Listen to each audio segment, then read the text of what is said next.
welcome to the City of East Providence City Council special meeting. Tonight's meeting is for budget, and I just want to remind people that this is not a public hearing. So with that being said, if we can all rise for national anthem. I pledge allegiance to the flag of the United States of America and to the republic for which it stands, one nation, under God, indivisible, with liberty and justice for all. Thank you. So just to give everybody an idea of the order we're going to be proceeding in is the way the budget was presented to us last week by the mayor. We're going to go in chronological order. So we're going to start off essentially with the city council proposed budget details and proceed on from the mayor's budget, city clerk's budget, and so forth and so on. Again, I just want to remind people this is not a public hearing. We will have a public hearing, if I'm not mistaken. It's going to be scheduled for October 1st. With that being said, anybody would like to have any comment, questions, concerns, or at this point in time regarding the city council budget? I have, is Malcolm available? Malcolm here? I thought I just saw him over here. Yeah. I have a question regarding the city council budget, actually. And I'm going to drop right down to FICA and Medicare, where I see there's $1,700 in the budget for this line item. Paul, you familiar with it? Can you answer some of these questions that we may have until Malcolm comes in? Sure. So again, on line number 52301, FICA Medical, there's an amount of $1,700. Yeah. Can you tell me what that is for? Basically, all compensation is taxable from the federal, Medicare, Medicaid. So it's council compensation times whatever for Medicare and Medicaid. Okay. So it's a requirement. It's law. Okay. Mr. President? Yes. So it looks like the actuals, the fiscal year 18 actuals, probably a little bit higher than what is proposed now. The fiscal year 18 was 29,668, and the 20 proposed is 26,597. So it shows a decrease, which is a good thing. I'm looking at the totals on the bottom. Okay, I got it here. So there's no question there, but I'm just pointing that out. It looks like a positive direction. So I have a question. Yes. Line item 55,000 program costs. What are we referring to in that line item as a program cost? That would be any kind of, I guess, events that you would sponsor. Typically, they're listed. I'm not sure if this one has been, but in the past, the council has, sponsored. So is that renaming? There used to be a line item that said celebrations. Yeah. So are we renaming it to program costs? That's it. Is that? Okay. Sorry for the late arrival. I've been trying to get the laptop up and running. It's not connecting to the wireless. So if I could have your permission to sit over there so I can get to all the data, so I'd be able to answer your questions, I'd appreciate it. Sure, absolutely. Okay, thank you.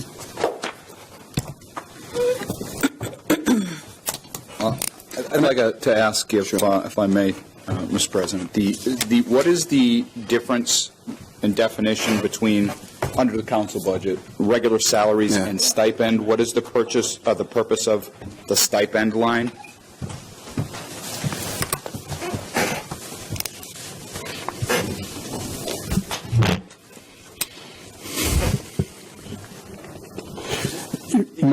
Stipend? Yeah, that's the 3360 line proposed. Wait. Stipend? Under 2020 proposed, 3360. What is the purpose of that? If I do the math on salaries, right, that adds up to the council which is effectively a stipend of $3,500 per, and 4,000, I believe, or 4,500. Is it for the? What is it for the council president? I forget what the heck it is.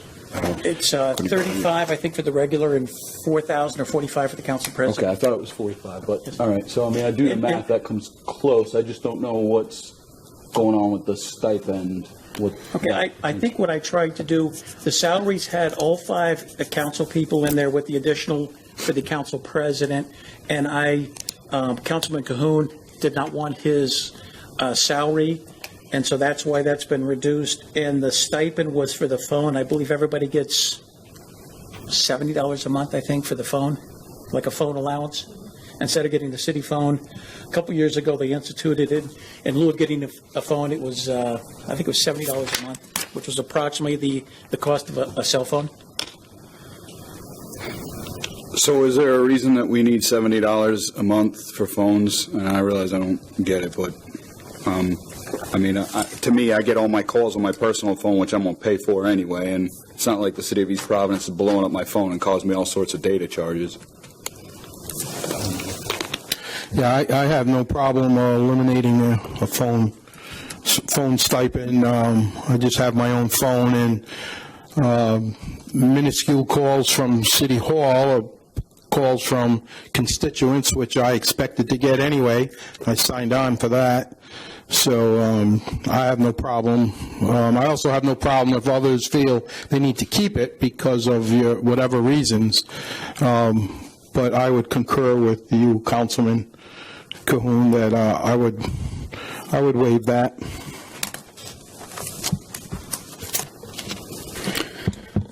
Anyone No else? difference to me, whether we keep a stipend or not. Does it for me as well. I agree. So with that being said, we can just eliminate that line for 3360. Mr. President, do we do any of that tonight, or is this just, should we just make a notation and We then? can make a notation, but I think, Malcolm, if I'm not mistaken, you're going to make that correction as we speak? Yes. What we do is. As long as we all agree upon it. Workshop. So this is what you're telling me that you want to have happen. So at the first public hearing, you'll say, as per our meeting, you're directed to do these 4 or 5 things that we agreed upon in the workshop. Got it. So it's more of a discussion here. You can agree on everything you want, but you can't officially implement it until we pass it. Yeah, Okay. right. Very good. Excellent. All right. Any other questions regarding the council budget at this point in time? I'd like to discuss legal counsel, a legislative counsel for the council budget. I know we have a law department that has allocated funds for our solicitor's office. Currently 2 solicitors. We did have 3 in the past. I know that the administrative is not outsourcing as much work. Everything is in-house, which is tying up our city solicitor with an ornate amount of work, which is backlogging city council members. And I'm speaking for myself specifically, and if other council members feel the same, feel free to voice that opinion or concern. I think it's important to have to do our duties in writing legislation or coming up with things or having someone to go to for advice and not having to wait for correspondence 2, 3 a month. And if no fault to our city solicitor and our assistant city solicitor, I just think that we just don't have the manpower for all the work that needs to be done because we're not outsourcing, which is great because that's a savings, but then that doesn't allow council members to do the work that they need to do. So I'd like to propose within the city council budget that we have a line item for legislative counsel to assist city council in all needs, whether it's research, providing an opinion that might be contrary to administrative opinion that's given by other legal counsel. I don't know what the appetite of the council is or what you guys feel about that. I haven't really thought of a number to put on that line item, but I know in the budget, as we work our way through, there are other line items and other departments that say legal services. So question what those legal services actually entail, or is that money that we can pull from to put in our line item for legal services. I think that makes good sense. I have a similar feeling about the audit. The audit is the council's report. Under the charter, it is one of the council's powers to execute that audit. I think the council should be providing input into what that audit should show us based on, what we want to see, when it should be due, et cetera. So I think it's, one of the things that I did when I got this budget is I kind of went municipality by municipality, and I did a comparison of East Providence to every other one that I had time to do. Other cities' city council budgets are much larger than ours. Several of them contain the audit. Several of them contain line items for things like legal services. So I think if we can find a way to move a proportional amount from one line of wherever it is to under ours, that's probably a good thing to do. So to start with legal, Councilwoman Souza, I would support you on that. I think we probably want to find out what that number is when we get to the legal budget, and maybe we can take a note to, talk about that when we get there. And I think that's going to be the discussion, how much and how do we take that money, how do we determine how much of that money is going to be shifted from the legal department over into the legislative or legislative council legal department as well. So that's going to be a discussion, and somehow we have to come up with that number. Mr. President, in theory, I would concur, and I guess the task would be to come up with a number. So we'll, maybe if that's something that Finance Director and looking through and preparing for the next workshop, if you have ideas on that, I'm not asking you tonight, but I'm saying if you have ideas on that, we went from the 3 to 2, and what is the line item that was there before, what's there now, can we shift part of that to the council budget, and then we can plug in a number. And I think this goes in line with what has been said about the new form of government. There's a distinction now between administrative and legislative, and we probably need some legal services in the legislative budget for the council. So the number, I guess, will remain to be configured, but I agree in theory with the need. So, if I may, is there, do we know what what's budgeted for legal services for the solicitors? In the legal department, they are only budgeted for the 2 positions that are full-time paid by the city and the 2/3 under professional services. It's $95,000 or $85,000, which was budgeted for the solicitors, and they're 1099 people. Now, a number of years ago, within the legal department, they had a line item called outside legal services. And talking with the then solicitor, he thought that he was being unfairly burdened with additional expenses because anytime anybody needed anything additional, it was hitting that line item. So we moved that from the legal to the general government. So we could move that back to either legal or to city council, and then you'd have to just decide on the amount. So under miscellaneous, is that the $200,000 for legal services? That goes for attorneys? Yes, there was and originally it used to be outside services, and then there became a distinction of how much was actually legal, so we tried to split it between legal and then other, which would be maybe architect, engineers, consultants. But yes, there were those 2 line items. And also under miscellaneous, the professional services, $100,000, does that also go to attorneys? No, and that was more of a guesstimate. It was $300,000, and I was sort of tasked to say, well, we want to have legal broken out in the line item and then other, like consulting. So that was more, you had a total of $300, so it was a matter of how it was denoted, and it was more of a, I figured it was more legal than consulting, so I went $200,000, $100,000. So in total, so technically we have $495,000 for attorneys and solicitors in total? Yes. Well, I don't know how far ahead you want to go and revisit the council, but I suggest adding at least $75,000 to that line item on the council for legal counsel, on the council section for legal counsel, out of the 200 from legal services.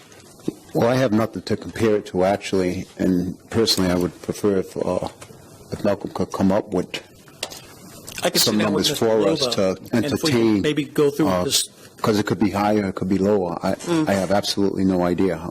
and between how that one year works. and another, you could have a lot of litigation or a lot of contact from year to year, so it could fluctuate quite a bit.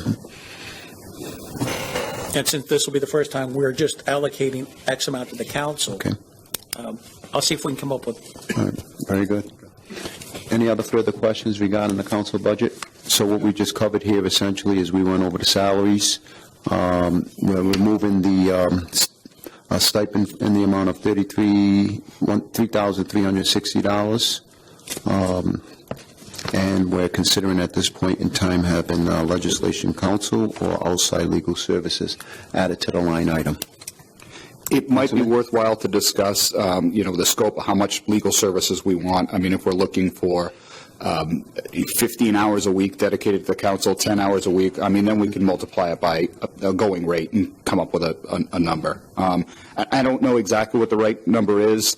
I know that Mike was limited to 18 and was kind of split between both, and I know we were running up against it with that. So I don't know that we need 18 to ourselves, but certainly when we get in the business of sending resolutions, and I know some of the stuff that we've sent Dylan and Mike has required, what are you guys doing? We got to do some research on this. So, Dylan, I don't know if you have a feel for that, or I think in terms of trying to determine the budget, your best way is to think about it hourly, not so much in terms of tasks, but hours per week, and then you can take that rate versus what you've historically paid outside counsel. Oftentimes, outside counsel doesn't work at a reduced rate. You have, if you're hiring one attorney to do a lot of work, they'll reduce the rate because of the bulk of the work, which is a little bit different than outside counsel, which is just this one project, which hops around at different individuals. But I think to establish a decent rate, how many hours the council wants for itself, and what historic outside counsel rates have been, because it sounds like that's where the funds would be coming from. I think that makes sense. yeah. I mean, to me, my gut is probably somewhere around 10 to 15 hours a week. That'll spike when we have a meeting. There'll be other times when it won't be needed, but over the average, it's probably somewhere in that area. I just know the amount of work that I was given, Mike. So Right, I was thinking along the same lines, but probably if we were to say conservatively 2 hours a week per council member, that would come out to, 20 hours. We could probably think between 15 to 18, kind of similar, with some weeks, again, being less than others. Certainly, in some weeks probably being a little bit more than others, depending on what time of this year it is. That makes sense, too, to think of it in that term. And to be honest, I think also there'll be other things that this, attorney, this council would be able to do, besides just helping or working with the council, stuff in the clerk's office, municipal court, other things. It wouldn't be solely, to just the council. It would be obviously helping out with any other thing that may pertain to council duties in terms of the city. Any further question from the council? Mayor, you have,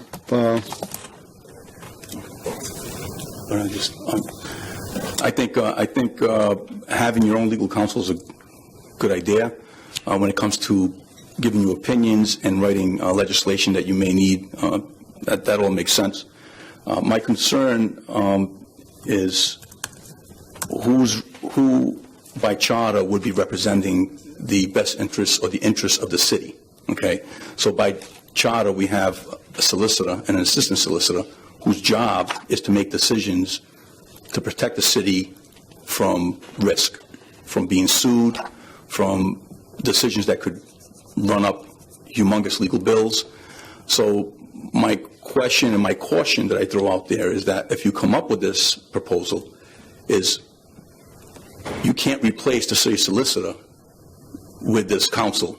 Just understand that. I think it's still, the city solicitor is interpreting the charter and ordinances for the administration and the council to ensure that we don't run into any legal problems and lawsuits. And if you were to have your own counsel give you an opinion that was in contrary or contradiction to an opinion of the solicitor's office, the question then would be, what's the resolution? Do we sue each other? Do we go to court to battle it out? So just these are it's a laudable idea. I think it's something that has some merit because we are, very busy in that law department. I just would caution that however you craft this, that it's something that's going to protect us and not create more problems. And if you have something to add. Mr. Mayor, I think it's a good point. I certainly would not support taking away legal services away from the city. Certainly the city's going to need, there's a lot of employees, right? Stuff's going to come up. I think when we have things in the charter, provisions along the lines of, council members can be charged with misdemeanors for taking actions that, are in conflict with the mayor's authority. I think, that in and of itself requires that the council needs its own representation. I don't think that's what the charter says. I think it says if there's certain provisions in the charter that say if council members, even if I were to create some action against the charter, then it's something that you can be charged with a misdemeanor, and I'm not even sure that misdemeanor will be prosecuted, but there is that language in there. Right. So by nature, right, there is a potential conflict of interest between the council's interest and the mayor's interest or the administrative services interest, even though all of us are interested in the city. Exactly. Right. So I agree with that. I think it's a little tricky, but I think it's about time the council had its own legal. And I think personally that it's not so much. I think it's more about the representation as far as ordinances and resolutions are concerned. The hierarchy is still going to be the city solicitor, who will most likely probably be sitting with us during the council meeting, or however that works out, and the assistant city solicitor. But I think what the council is saying right now is that we need a voice to help and assist with the overgrowing demand and needs of getting these resolutions and ordinances out. Mm-hmm. And we understand the amount of work that the city solicitor has at this point in time, which unfortunately, it's an unfortunate and fortunate balance. It's an unfortunate balance that there are times that he's not able to assist and help us with ordinances and resolution. But on the flip side of that coin, as you alluded to several times, is that, instead of outsourcing a lot of legal services, he's handling it within house. And because of that, it's taken away from, some of the work that we need to get accomplished or put forth in front of the city as well. So I don't want to pit one against the other by no means. I think the assistant, for me, comes with, ordinances and resolutions. Mr. President, I think, this person, if we do go through with this, would be like another assistant solicitor. We're not looking to replace the solicitor, and we'd have a solicitor and two assistants. One would be more towards council responsibilities and ordinances. And I would also mention, just in case anyone's wondering, Mike, our solicitor, Mike Marcello, is not here because he's on a vacation out of the country. He's enjoying that, so that was already planned. So that has nothing to do with him not being here tonight. And Mr. Dylan Conley, Esquire, sitting in that seat. So Mike, I hope, is enjoying his trip. But I think there's a lot of room here to do something reasonable. The first responsibility of this added position, if we have it, would be to keep the interests of the city at heart, as the mayor says, and because that's what we are too. We are the city. So if we're going to do something as a council that's going to harm the city, we would want this attorney X or Y to tell us that first, and then from that point we would go forward and get the legal help we need. So for reference, the FY 2020 Cranston city budget allocates $350K to their city council expenditures, which I'm not proposing, but they do have their own legal line. They do have their own auditor line. That line is called out as council's legal counsel. So, I think, if we're going to be operating in line with the way that other, functional cities operate, I think that that's really the right thing to do. And just to be clear, we're not We're not talking about adding more money to the legal department. We're talking about moving money Yes. from those services to a council line item. And not hiring another attorney. Mr. President, if I may, I did want to just address some of the charter issues that the mayor raised. There is a shall provision in our charter that the solicitor and assistant solicitor nominated by the mayor and approved by the council shall be the attorney for the council and the mayor. So regardless of what may happen with the third position, in terms of those already appointed, myself and Mike, we are legally required to be your attorney and the mayor's attorney, so long as that charter provision remains the same. So in terms of who our client is or who we represent, the charter mandates that we are your full representative and the mayor's full representative. And I wouldn't be looking personally to hire a third attorney. I would look to tap in what we have. I mean, if the assistant city solicitor is available, I mean, let's utilize what somebody we already have. The way I look at it personally, I mean, but again, that's up to the council how they would prefer to move in that direction. So then our task is to come up with an hourly estimate of what we're looking for legal services, to figure out a number that's associated with that, to subtract it from that miscellaneous line under professional or legal services, and to add it to the council as a new line. Mm-hmm. Correct? I've got that right? Mm-hmm. Okay, and we have that captured? I've got my notes, but they're chicken scratch, so. I agree. Malcolm, you have that as well? Okay.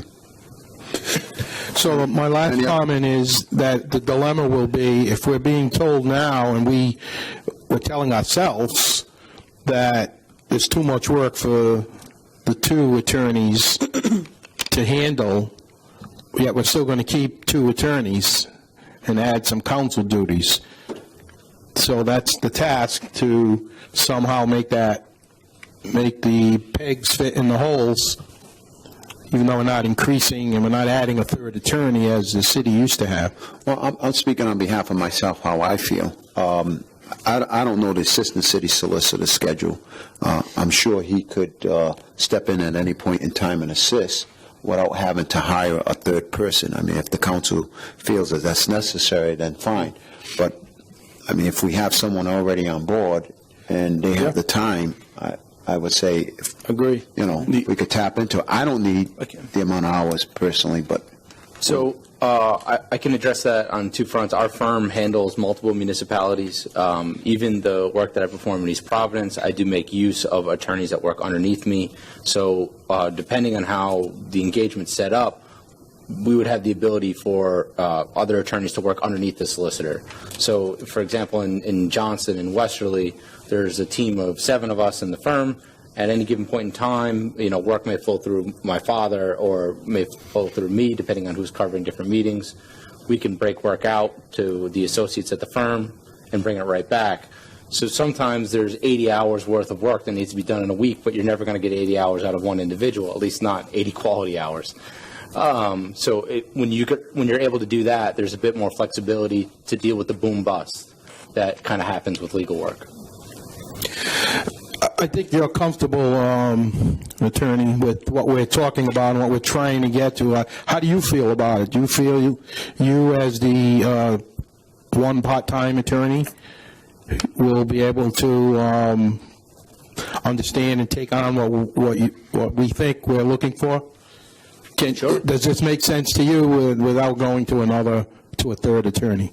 Absolutely. I mean, this is something we could definitely handle. I mean, Okay. The only in the past, it has been flat rate with hour caps, right? So if it's a flat rate with an hour cap and an attorney is requested to do 15 things, but you only have time in that hour cap to do 5, you prioritize, and 10 things don't get done. So the question isn't can the work be done, it's how much funding there is for work, because there's always work to be done, right? So let's throw a number out there, right? Let's say I throw out there, we want, let me see what I just calculated. All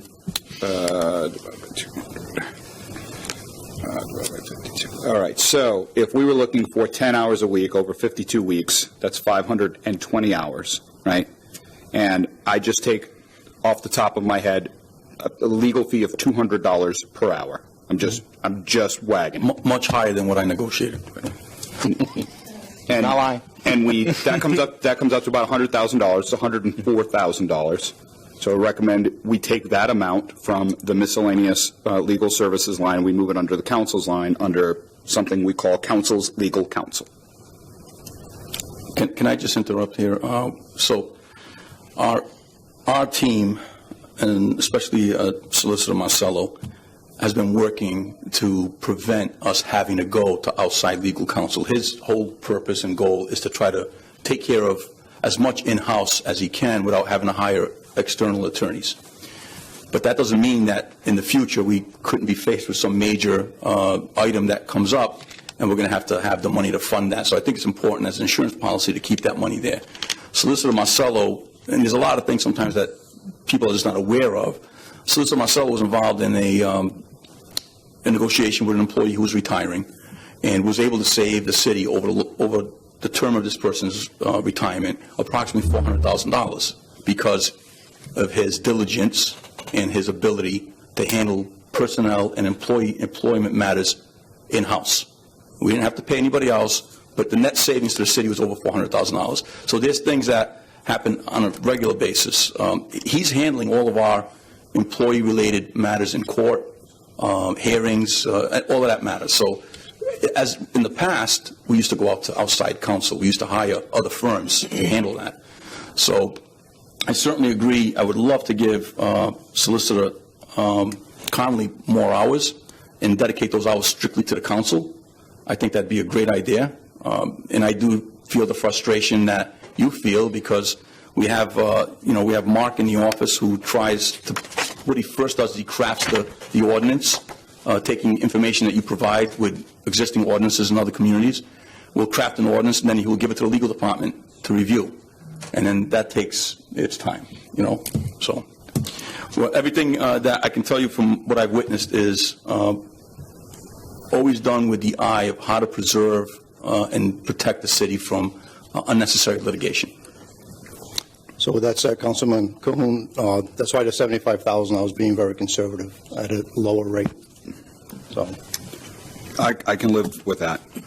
I can live with that. And we'll trust our skills to negotiate a lower rate. And Attorney Conley, Councilman Cahoon said 52 weeks. I'm willing to say 51 and give you Christmas week off. Thank you. My wife will appreciate that. You're welcome. Okay. So may I just, not to beat a dead horse, but going back to the auditor, again, I feel very strongly that the audit is that's the council's job.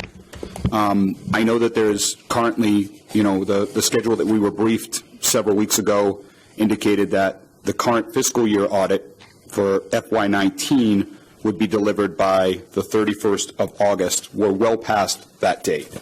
There's certainly been a lot of debate about the utility of those audits, the timeliness of them, and their ability to inform our decision for meetings such as this.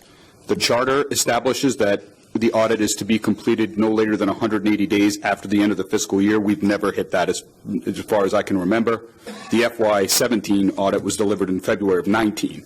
So any information that was delivered at that point is effectively useless unless you're trying to track something down. So I know that there are challenges to delivering in accordance with our charter, but I think that that's a challenge that the council very much needs to take on. I don't think that that is the administrative services job. The purpose of the audit is to oversee the expenditures, is to make sure that we're getting information back, that things were spent as budgeted. So I feel very strongly that the audit line, wherever it resides, and I'm not sure if that's under professional services on 900 or if it's somewhere else. Okay. I think that that should be removed from currently where it is and placed under the council. And I think that we can just take that line item for what I know Malcolm recently gave me the price for the current audit. So, I mean, we have all the data I think we need to come up with a line item number. And again, that's not a budget increase. That's moving from one place to another. Money. Mm-hmm. With, I know there's a draft audit report out, and I know some folks have seen it. The council has not seen it. To me, that's backwards. The council should be getting it first. I agree with you, Councilman Cahoon. It's also it's a charter provision also that empowers the council to have those audits. So it only makes sense to have it on the council budget. So Malcolm, what is the amount that we currently have budgeted under Finance Department for audit? And where is it at? That's not under purchase professional services, is it? Oh, it is, because that number looks lower than what we're currently paying for the audit. Hold on 1 second, and I'll Yes, sir. find it for you.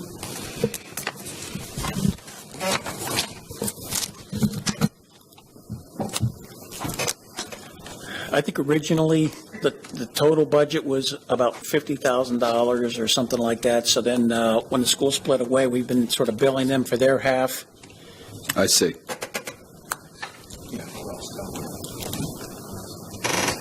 So then, under 39,675, right, which is purchase professional services in the Finance Department, is there anything else lumped into that? Yes, there's two amounts in there. One is for the audit, which is for the audit for the city side of the budget, and there's also $7,500 for, we have to do a separate audit for the wastewater, which is we have to give to Barrington because we have to bill them their percentage of the flow.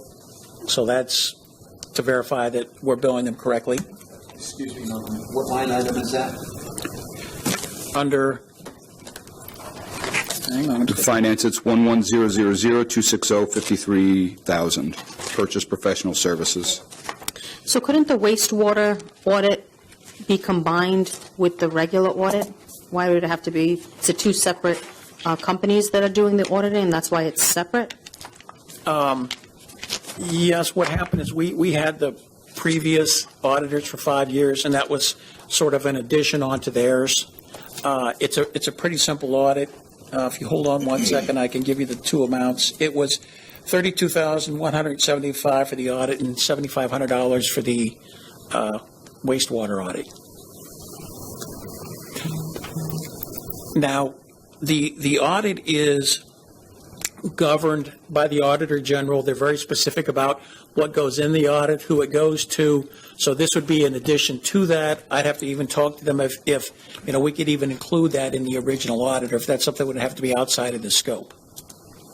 But with the original audit being $55,000 to $60,000, and this being $7,500, it's not a big ticket item compared to the main audit. And you're right, the audit is supposed to be done within 6 months by the end of the year. The problem we're having, or have had the last couple of years, is with the turnover in the city and the school department, we have been running behind. We've also had a delay, which right now it's my understanding that as of the end of August, all the information from the city and I believe the school has been to the auditors, but they cannot proceed because they need information from the state for the MERS pension and the teacher's pension. And so they're waiting for a number from the state. Once they get that, then they'll go through their final review, and it's another 2-3 weeks after that. So that has been given to us September, October of the last years. So the problem we're having is part of it is internal, is our fault, that we're responsible for. So I don't want to blame the state for all this, but there is a component that we're waiting for them. And the issue I'm having is that, let's say we get our house in order and we're done by 4:30. We can file an audit on time. The problem is it's going to be qualified, which means a big red flag. And so then you would have to, as my bond attorney used to say, it's a story bond, because you just can't present it. You've got to tell the story of why. So either we wait for the information from the state and file late, or we file on time and get a qualified opinion. So I would prefer a qualified opinion, and I would prefer someone to explain to me exactly what's qualified and let me kind of understand what the risks are and make decisions accordingly as one council member. We do that kind of thing on the federal government side all the time. Every contractor has audited rates by the DCAA.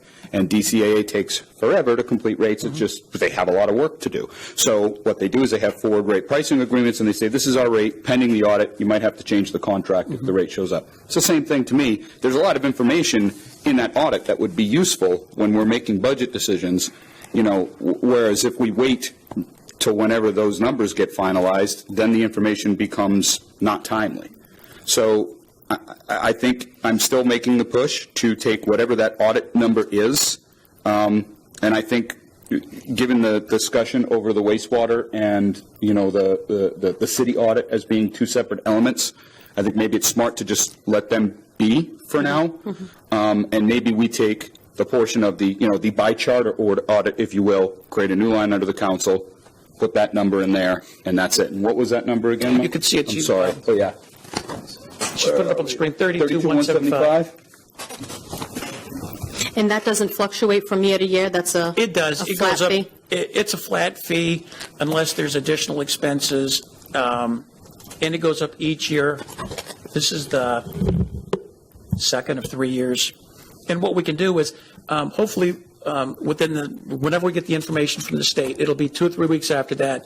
Then what we'll do is we'll bring the auditors in here to present, and then you can ask them about the qualified opinion. I'd rather not have one, but if they say, it's acceptable, then we can go with that. I got you. No, it makes sense. And what we can do is, with the mayor's blessing and all, is, once we get a draft, I hate to give a draft out there because it's not the final, but if that's all we got, and we think their numbers are pretty good, and he agrees, we can send it on and try to get you information in a more timely manner. The last 2 years have been actually pretty bad. Get it. Totally get it. Some information to me, a partial picture is better than no picture. But All right, so I agree with adding that line item to the council's budget for auditing and you said, Malcolm, that this number, 32,175, is what the price would be for this upcoming For the next- 2020? yes, upcoming year, correct. 32,175. All right. So just last thing, I want to belabor this, but I'd ask Nate. So the financial accounting for this would go in the council budget. How does that help with the administrative oversight? We can't make it happen quicker because we have a line item, right? That says we're paying for it through the council line item. If we want to see, if we don't have by charter any administrative oversight, right? No, but what we do is so everything that's under the council budget, right? We control that budget. We determine how that money is being spent. The funding. Obviously, right, for, things that are fixed like salaries, we don't change that, right? But, we have that line for program costs. Well, that's up to the council to determine how program costs are going to be spent. It would be up to the council to determine when the audit is complete and that expenditure is made. In my experience, the person who holds the purse strings on paying the bill is the person who gets the most and first attention, and I would like to see that kind of attention provided to the council, being as though ultimately, right now we've got 45 days as it is to go through this budget, and we're doing it without an audit. Right. And we've done it without an audit for as long as I've been in public service in the city, which to me is kind of reckless, but so let's try to make that less reckless, is my thought. So how will we proceed with an RFP to go out for the auditors? I would propose that we don't. We have a contract in place. We have a vendor. But that's only, 3 years, though, if I'm not mistaken, right? It's a 3-year. It's a 3-year contract. For the Auditor General, you have to go out every 3 years. Right. The council, there's also a charter provision that says 5 years max. So even if you pick the same auditor as the previous year, they can't do 6 years. So there's 2 provisions that you have to follow. Okay, so when the contract expires after 3 years or 5 years, what do we do at that point in time? So at that point, what I would propose is that we work with our purchasing division within the Department of Finance to construct a solicitation, which is what I do all day, every day, and we make sure that that solicitation meets the requirements of the State Auditor General and also includes whatever else the council is looking for, information breakouts, et cetera, and then purchasing can go up with RFP just like it does for everything else. So we can have like come back to executive us with a session, price, we approve it, on we go. executive session, or even a special meeting. Yep. Okay. And when is that contract? What year are we in? This is year 2 of 3. Okay, so. So we're it's up- finishing up year 2. Year 3 will start in a couple of months. Okay, so 2020, we'll be looking to either renew or find a new. Yes. Firm. In 6 to 9 months, we'll be putting out another RFP. Okay. Okay. Any other further questions? Okay. For tonight, that concludes City Council's proposed budget details. I'm going to move right on over to the next page, which is located in the budget hearing book. Page 21, the Mayor's Office proposed budget detail.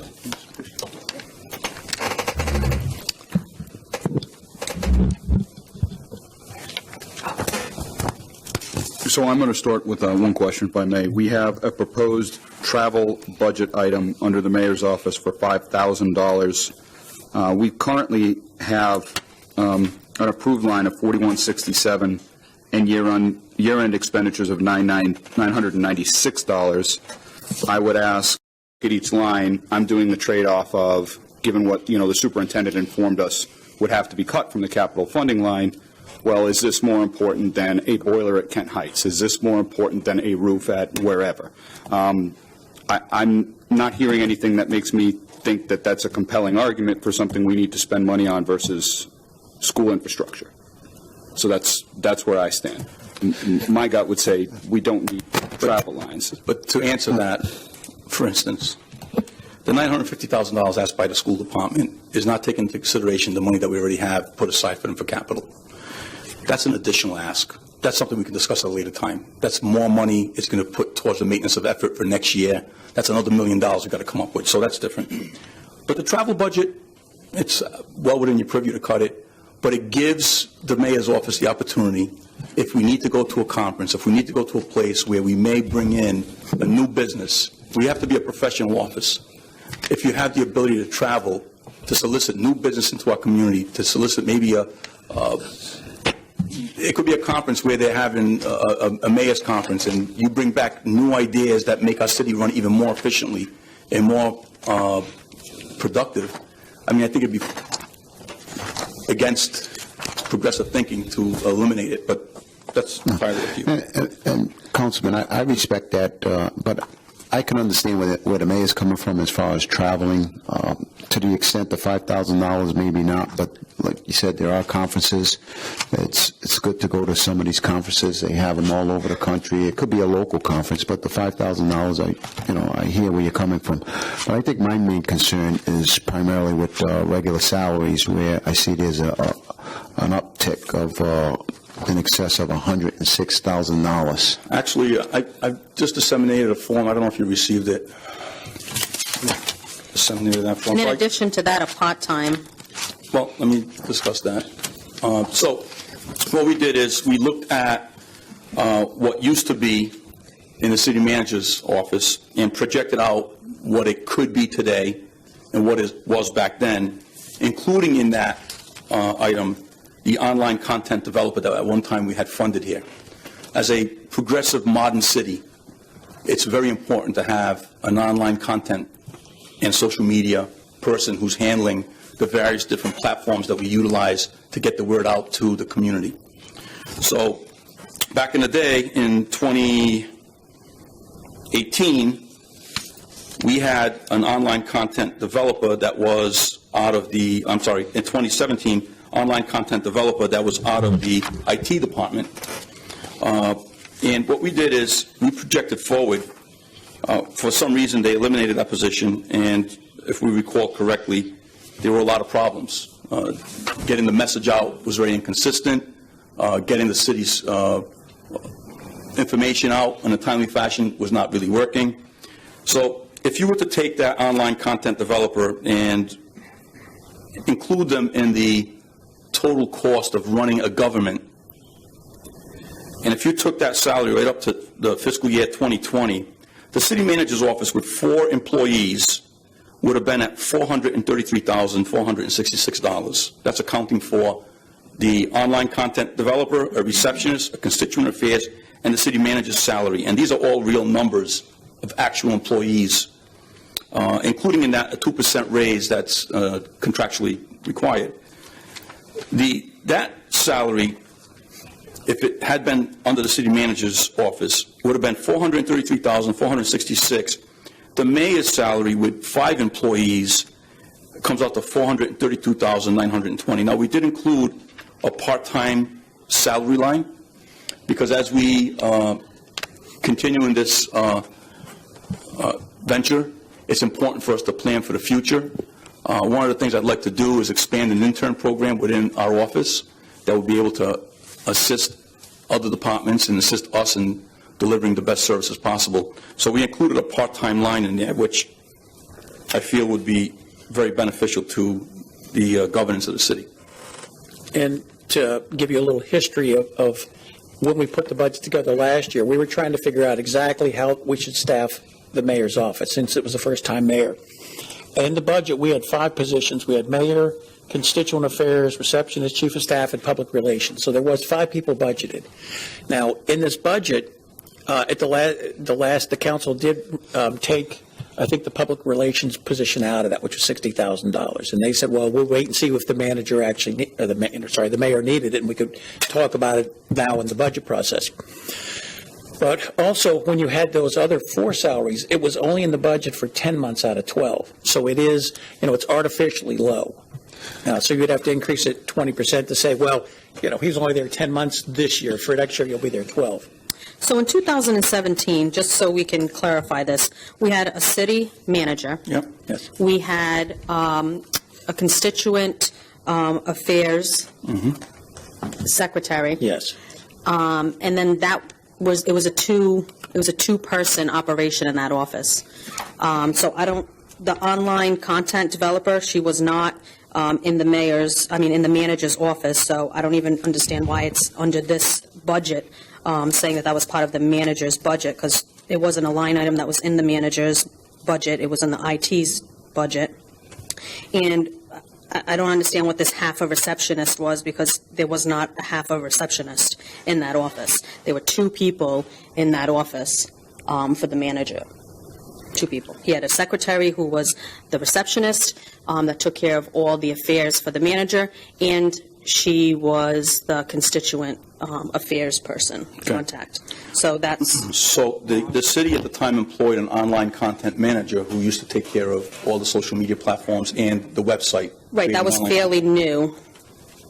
So there was kinks that was still being worked. That was kind of when social media in the city started growing some legs, so there were definitely bumps and learning curves and growing pains in that process.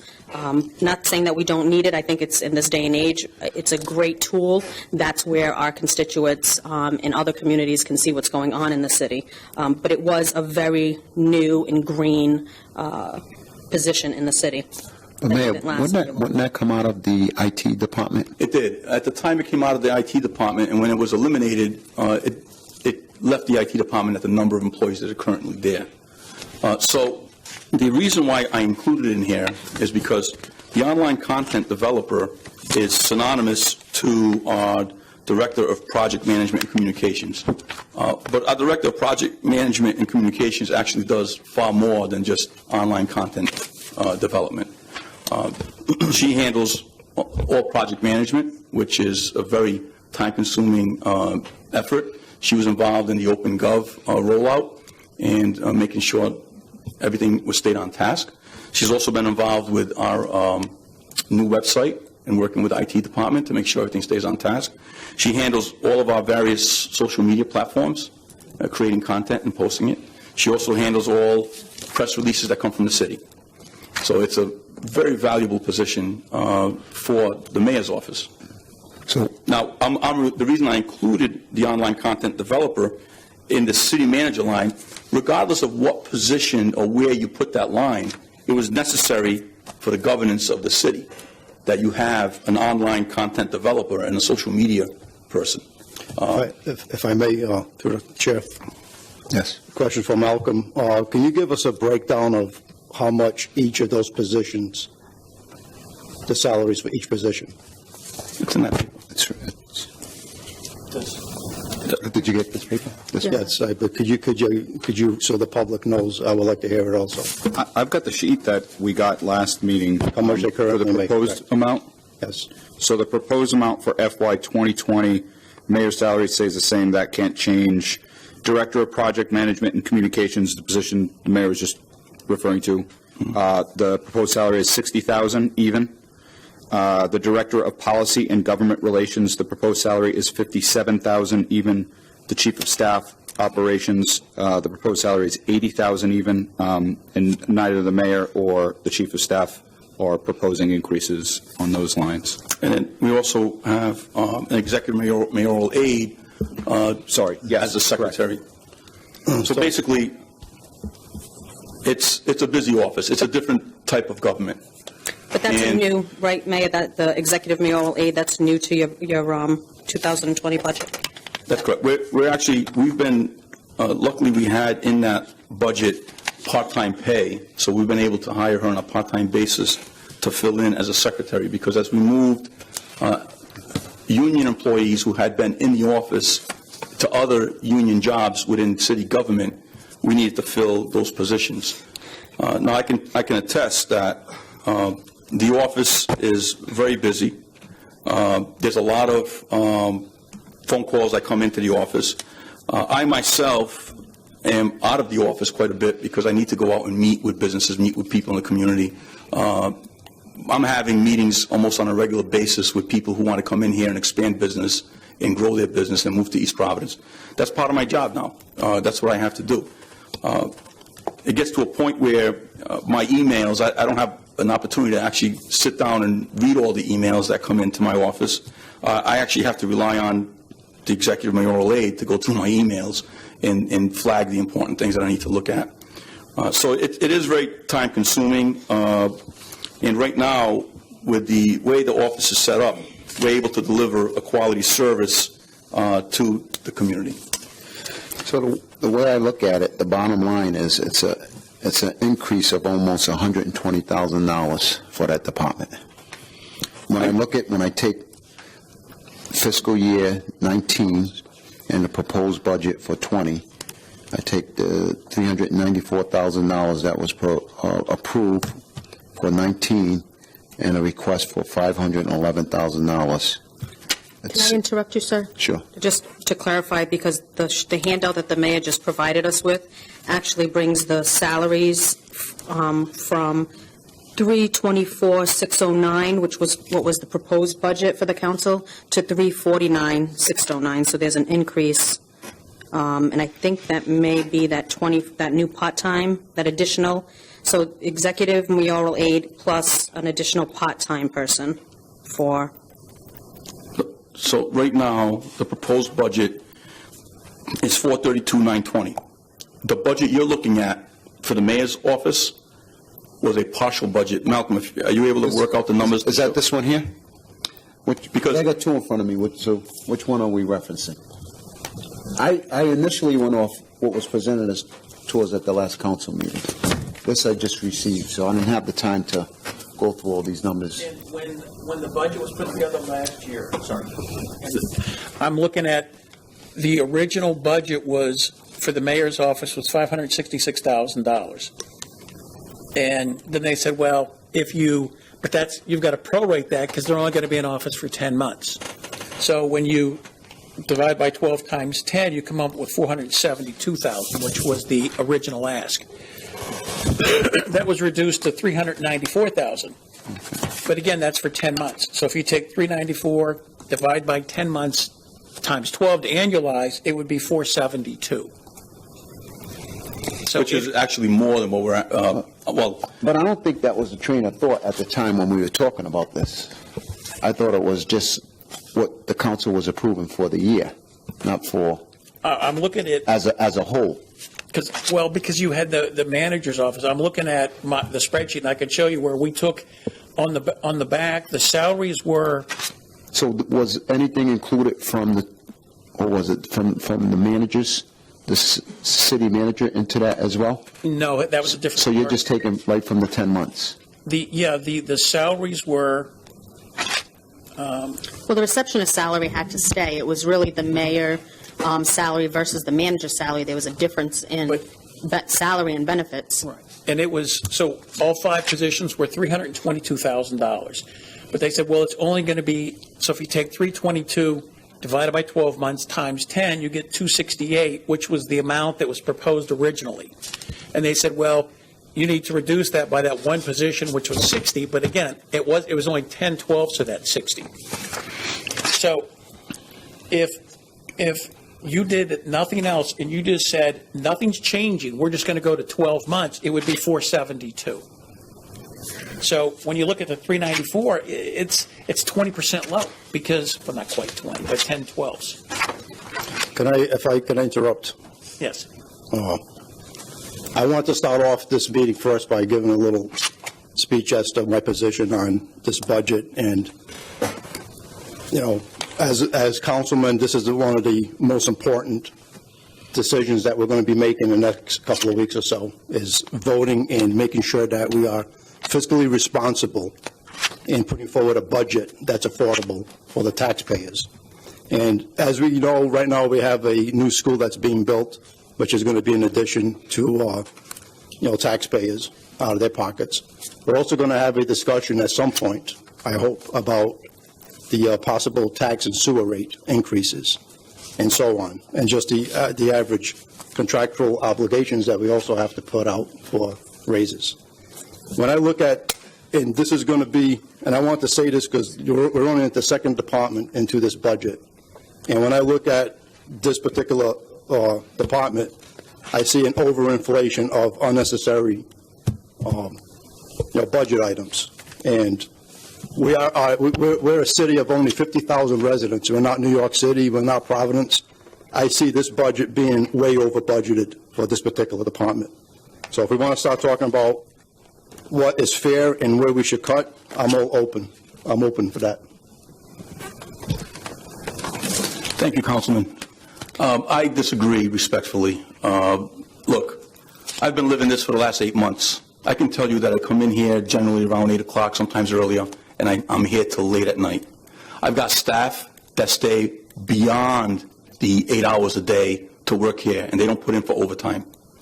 I have people who are working diligently to make sure that we deliver the best services possible for our community. Look, the budget, when you look at salary line, is actually, if you look at what we're asking for on the salary line, not including the $25,000 part-time position, which that was an ask that I put in there so that we could potentially have interns and other people and help them get involved in city government, also help us with our operations. It comes out to $432,920 for 5 employees. $432,000. There's another department in this city that has 2 deputies that make $269,000.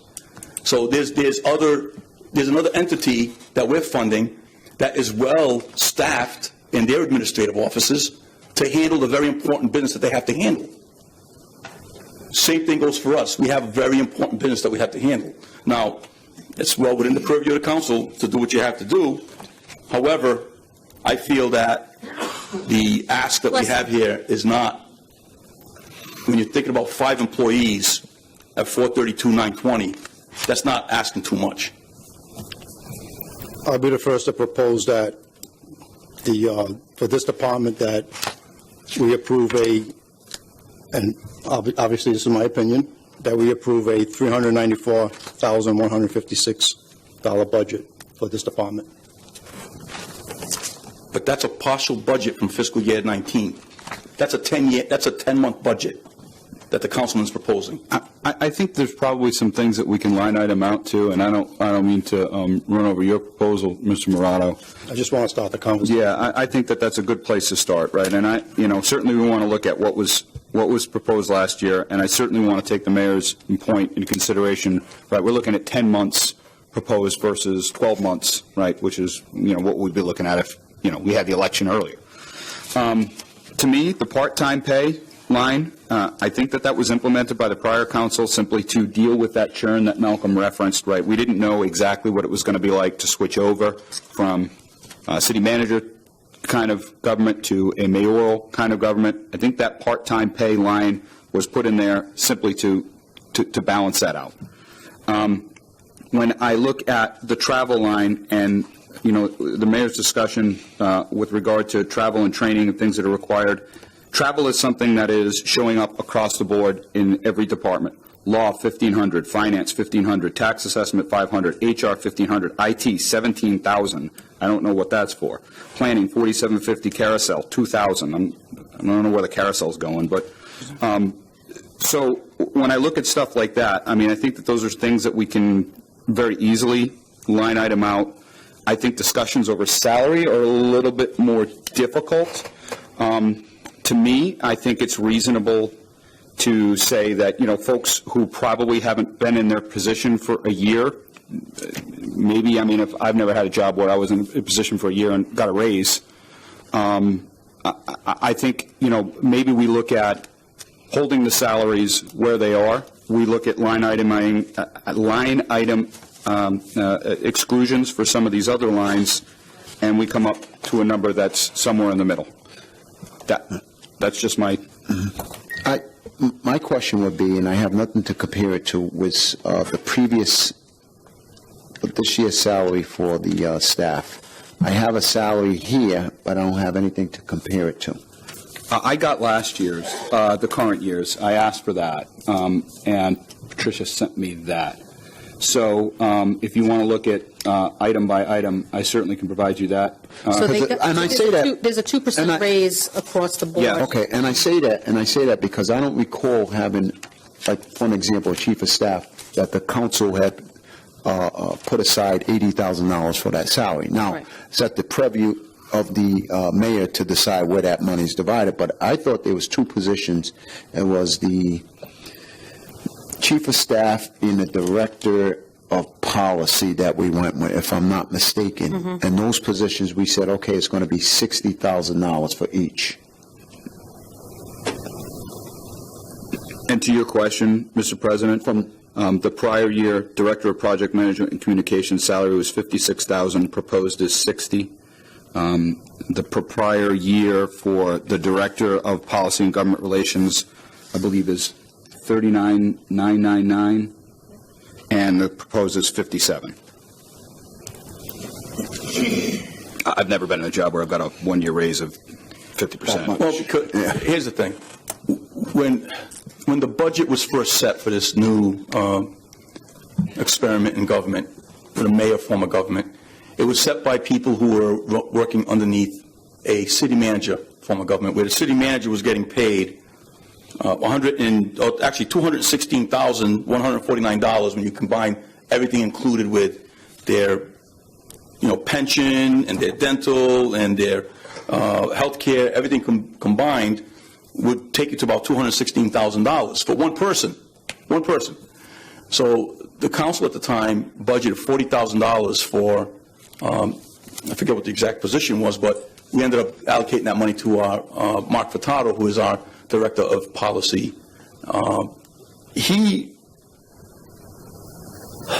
It's hard to quantify the amount of work that he does if you're not there watching him every day and you're seeing him on the phone with constituents, with council members, putting together policy, putting together ordinances, putting together all this stuff that he does on a daily basis. It's absolutely crucial to have that position in the office. So, I mean, I don't think you want to take 2 or 3 steps back. When we paid him $40,000 and you compare the amount of work he does to some other union employees who are clerks who are making far more than that, I thought it was a reasonable ask to bring him up to parity and equity with some of the other people. But the proposal was for $60,000 for that position, not $39.40, if I'm not mistaken. There was, in the budget, there was a chief of staff and then 2 aides. Right, and the 2 aides were at $60,000. And I'm just going off the top of my head. I could be wrong. No, I think it was, one was 60, one was 40, I believe. Okay. One was 60, one was 40, and then there was the $80,000 chief of staff. And then you had the $25,000 part-time pay, which thankfully we were able to employ to hire a part-time receptionist secretary who answers the phone. I mean, look, we want to run this as a professional outfit, a professional organization. I mean, you just got to look across the hall and look at the school department. The superintendent has a well-staffed office, and she needs it. She rightfully needs it. She has 2 assistant superintendents, She has several secretaries and other people that work there. I mean, they need to do it to get the job done. And I think it's the right thing to do is to keep the staffing level at what we're asking. But my only concern is, Mayor, that is when people take on or go into these positions, they know the pay. I'm sorry? I said when people take these positions, they know the pay. Right. They know the pay, and when you get into it and you realize the amount of work they're doing, it's not an entry-level position. $40,000 is like, we just put out a bid for a job for a receptionist. I think the starting pay is $32,000. That's step one. She's going to be making, the receptionist will be making more than our policy director once she gets to the top step and with contractual increases and things of that nature. But in addition to that, if I'm not mistaken, then across the board, everybody's getting a 2% raise, right? Who is? Across the board? Across the board, contractually, everyone's getting a 2% raise, but the chief of staff is not, I'm not. No, our department heads getting a 2% raise? We worked that in. We worked that into the. A little bit more. Several of them are. Okay. And so, but they're not union. They're not union, correct, Council President. So when those contracts were negotiated with union, but for non-unions, they're getting 2% raise as well. Well, actually, no, because I've already mentioned to my staff, what we did is when we put this together, we included the potential 2% increase if we wanted to go in that direction. But I haven't determined 8 months in who deserves a 2% raise and who doesn't. So it would have to be in here in order to... And that's why we budgeted it in. Doesn't mean they're going to get it. It's budgeted into the budget for a 2% raise, should we want to do that. But the reality is I'm going to look at everyone's performance and what they're currently getting paid compared to other municipalities, and we'll make that determination at that point. But I'm not guaranteeing anyone a 2% raise. I've already told my chief of staff, and clearly I can't take a raise, but whether they get a pay raise or not, we still have to increase the budget because of that 2%. So across the board, does anybody have the numbers, or Malcolm, you have the numbers, what the 2% increase is overall? the salaries, regular salaries, regular salaries. For non-union members, so department heads. I'm going to say last year it was 20,000, I think, for... This year. This year. It'd be about the same.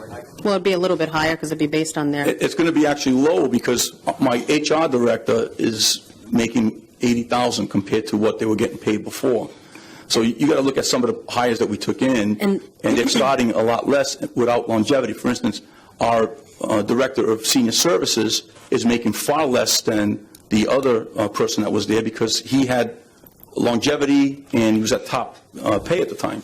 So, yeah, you're going to see, I think when you look overall, you're going to see decreases in the department head pay. When you combine it all together, you're going to see a decrease overall. Yeah, but so did the budget go up? Well, overall? The budget went up? Yeah. The whole budget? Absolutely. Yeah. So there was a decrease in salary, but overall budget increase. You're talking about a handful of positions, department heads. That's what we're talking about right now. Okay. A 2% increase was factored into the budget. Should we need that or should they deserve or require a raise in the next whole year? But overall, the budget has gone up, but you'll see that certain departments have gone down significantly because we've cut positions. We haven't filled vacancies. You're also going to see that Through the chair? I'm sorry. If I may. So I have a problem, Mayor, with saying, well, we proposed a 2% increase for department heads and your office staff, because they're non-union employees that are also getting raises in this proposed budget, and then coming back and telling the council, well, I might not give it to them, but I'm going to ask you for it. So I have a problem with saying yes to money that you don't know if you're going to spend or not. Well, because... And that's in any budget line, let alone somebody's raise. Right. I mean, either they're getting a raise or they're not getting a raise. So we're 8 months in, and I haven't determined if all department heads will be getting a raise or not getting a raise. Sure. So maybe that determination can come at the end of the year and can propose a raise for the next year. I mean, when I look at the municipal salaries across the state, and I look at what East Providence pays department heads versus what every other city pays department heads, we overpay.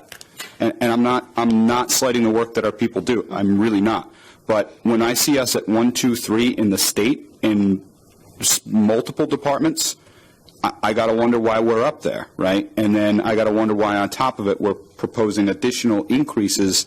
And the other thing, that this salary that we got, this doesn't include longevity. So several of these people receive longevity pay, which is a significant proportion, from anywhere from $5,000 to $10,000 per position. That all has to be factored in. If we're in an atmosphere where we're going to ask the residents of East Providence to fund an additional 3.5% levy, I think we have to look at why we would also be increasing salaries, which are some of the top salaries in the state. And to kind of talk about the comparison, and I'm hearing several comparisons to the school department and what the school department staffs with, there are approximately 800 some odd employees in the school department. There's not even half that number in the city. There's 12 buildings that the school department has to oversee. There are not 12 buildings that the city has to oversee. And I'm not comparing the job of the mayor to the job of the superintendent. But I think just based on those numbers, those are two completely different things. And the comparison doesn't fit. Mr. President, I'd like to ask, Mayor, we've talked about the two mayoral aides in the office. We pretty much know the extensive duties. I don't know too much about Chief of Staff. Can you describe what's going on there? Chief of Staff stands in for me when I'm not available. For instance, we had a vacancy in HR for quite some time. She handled all the HR duties and responsibilities, and thankfully was able to navigate through that temporary vacancy, which actually lasted a few months, until we were able to find a new HR director. The previous HR director was making $95,000. We brought this HR director in at $80,000.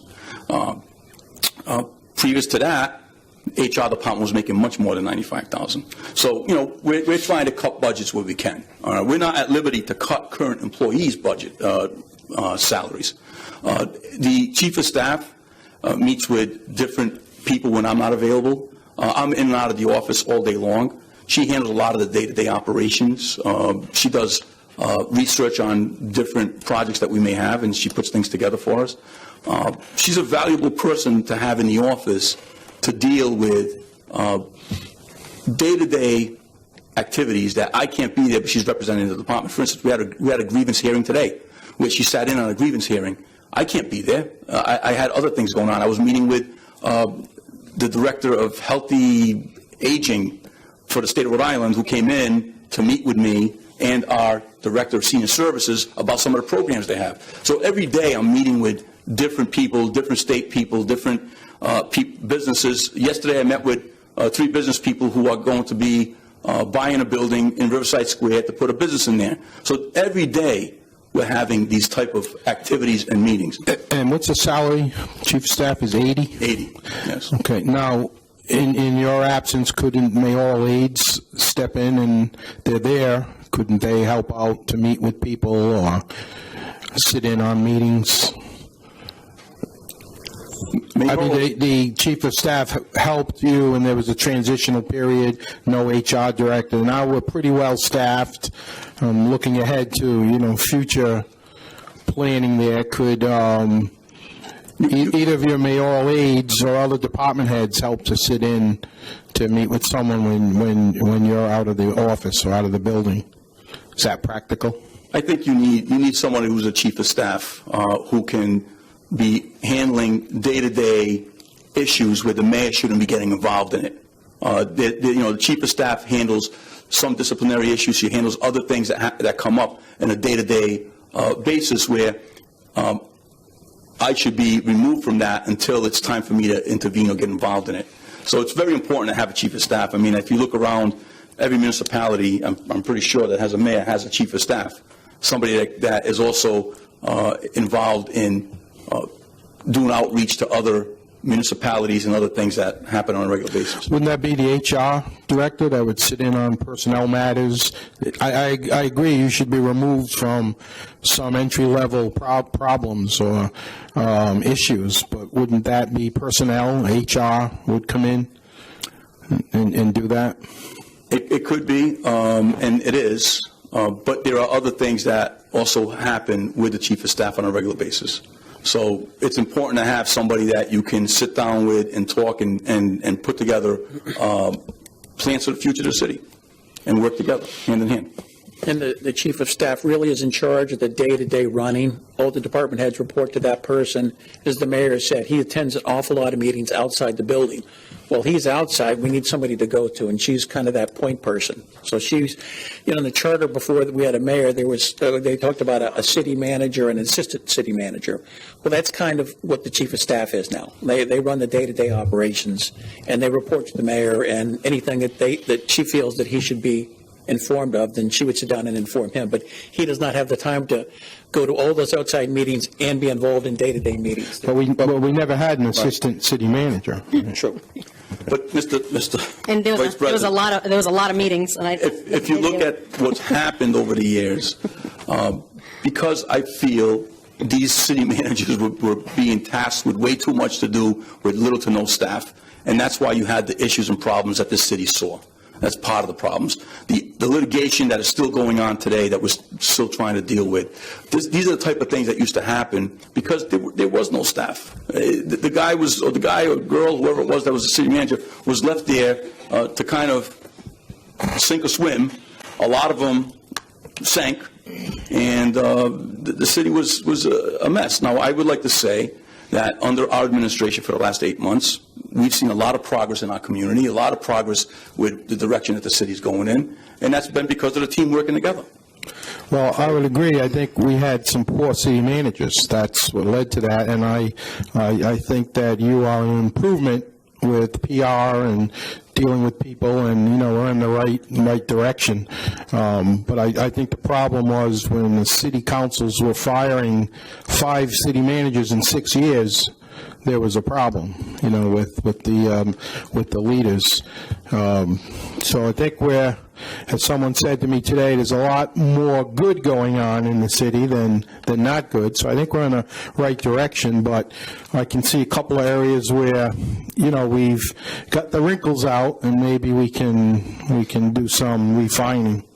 So, like I said, busy schedule. Day-to-day operations falls on the chief of staff. I can't be getting involved in the day-to-day dealings with employees. This one's got a problem, that one's got a problem. They come to the chief of staff. She sits down, she tries to figure out what the issues are before it becomes an HR issue. Is the chief of staff on a flow chart above the HR director? Technically, yes. Yes. Mr. President, I'd like to add that we have a lot of departments to go through. We have, only so much time to get through this budget. Okay. I'd like to propose the following, and the council can go and discuss this as they like. Based on what I've heard, I propose a reduction of $55,004 from the proposed $511,224. So what I'm proposing is a total amount for the mayor's office of $456,223.96. I'm specifically proposing the following reductions. I propose that we eliminate the proposed raises for the 2 positions that we just discussed. That would be a raise of $4,000 and a raise of $17,004 for a total of $21,004. I'm proposing elimination of the part-time pay line of $25,000. An elimination of the travel line of $5,000, a reduction in the economic development line from $15,000 to $12,500, which was previously budgeted and is currently spent $41 per our end-of-year estimate. Can I just interrupt that while you're thinking, because I had a question. Shoot. I don't understand why the mayor's office needs an economic development line. If we have a department for that, I'd rather see that money go to that department in their own line item versus in the mayor's office. I don't see why it's in the mayor's. I don't understand why it's in the mayor's office. And again, expenditures FY19 previously didn't exist before FY19. Expenditures at the end of FY19 of $41. It's sort of hard to justify a $15,000 budget for $41. I did a quick math earlier, and I came up with the elimination of the part-time with $25,000. 15. Let me see, where's the 1,500? Well, let me go down. For the $5,000 in travel, I cut that in half to $2,500. $3,000. For the $5,000, excuse me, for the $8,000 in general office expense, I took that down to $5,000, which gave me $3,000, and then I had $1,500. I removed from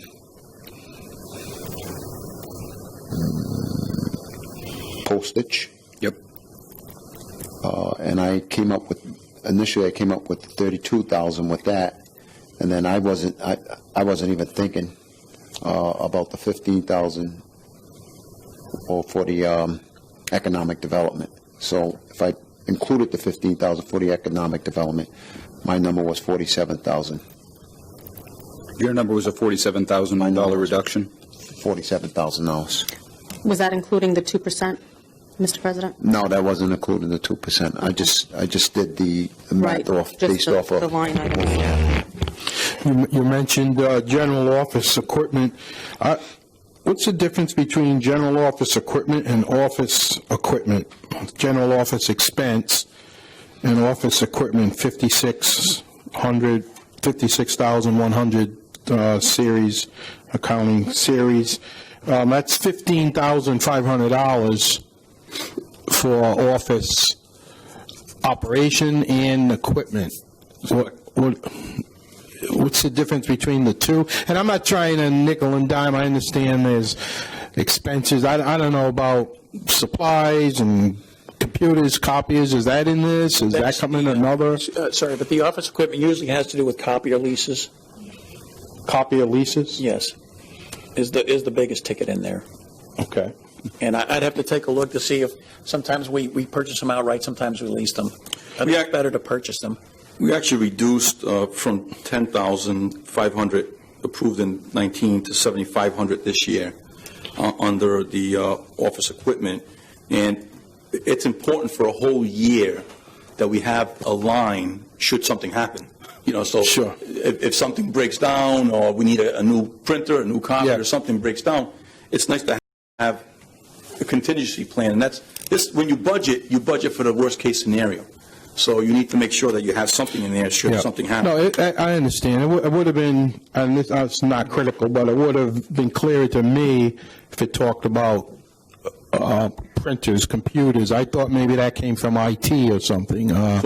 So if that's what it is, and it's not just a general fund to run the office, so I can understand that. But when I look at the city clerk's office, who has a lot of papers and permits and licensing, there's a lot of office work that goes into that office. I'd say probably more than the mayor's office. Their budget is half of that for those for general office expenses. They're only at $7,300. So, They're at, get rid of that. That was 70. so that's quite a bit for an office that doesn't do the type of workload that, say, a clerk's office or the tax office would do. So they're at 73 and we're at 8,000. We're $8,000 plus $7,500 for office equipment. Right. But your office expense, if you're looking at office expense, Right, they don't even have office equipment, so if something were to break down, they needed a printer, they needed a copier, they don't even have a line item that affords them the ability to do they have a that. preservation fund that Well, preservation utilized. fund, that's for archive of records in the city and things of that nature. That's correct. Not the same as office equipment. And having a brand-new office, I'm pretty sure you have a lot of nice new equipment in the office that's probably not going to break down next year. Well, you never So know. You never say. I agree with Councilman Cahoon's, proposed budget, his suggestion for the 456, 223.96. But I also agree with removing the economic development, $50,000 from this department, 15 What does altogether. that bring the number to? I would bring it down to 43,723, and I further agree with cutting that general office expenses. I would cut that in half, and that would bring it down to 439,723 for that department budget. And I think that's very reasonable, as So you're agreeing with the reduction to 55,000, the Councilman Cahoon? And the additional, removing the additional 12,500 from the economic development, and the additional 4,000 from cutting the office expenses down to half. So that would bring it down to $439,723. Should you say that again? The total? $439,723. Give or take a couple of cents.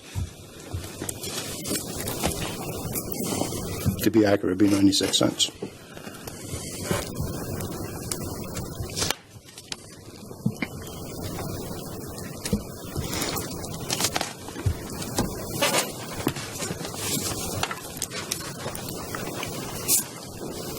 What was that total amount?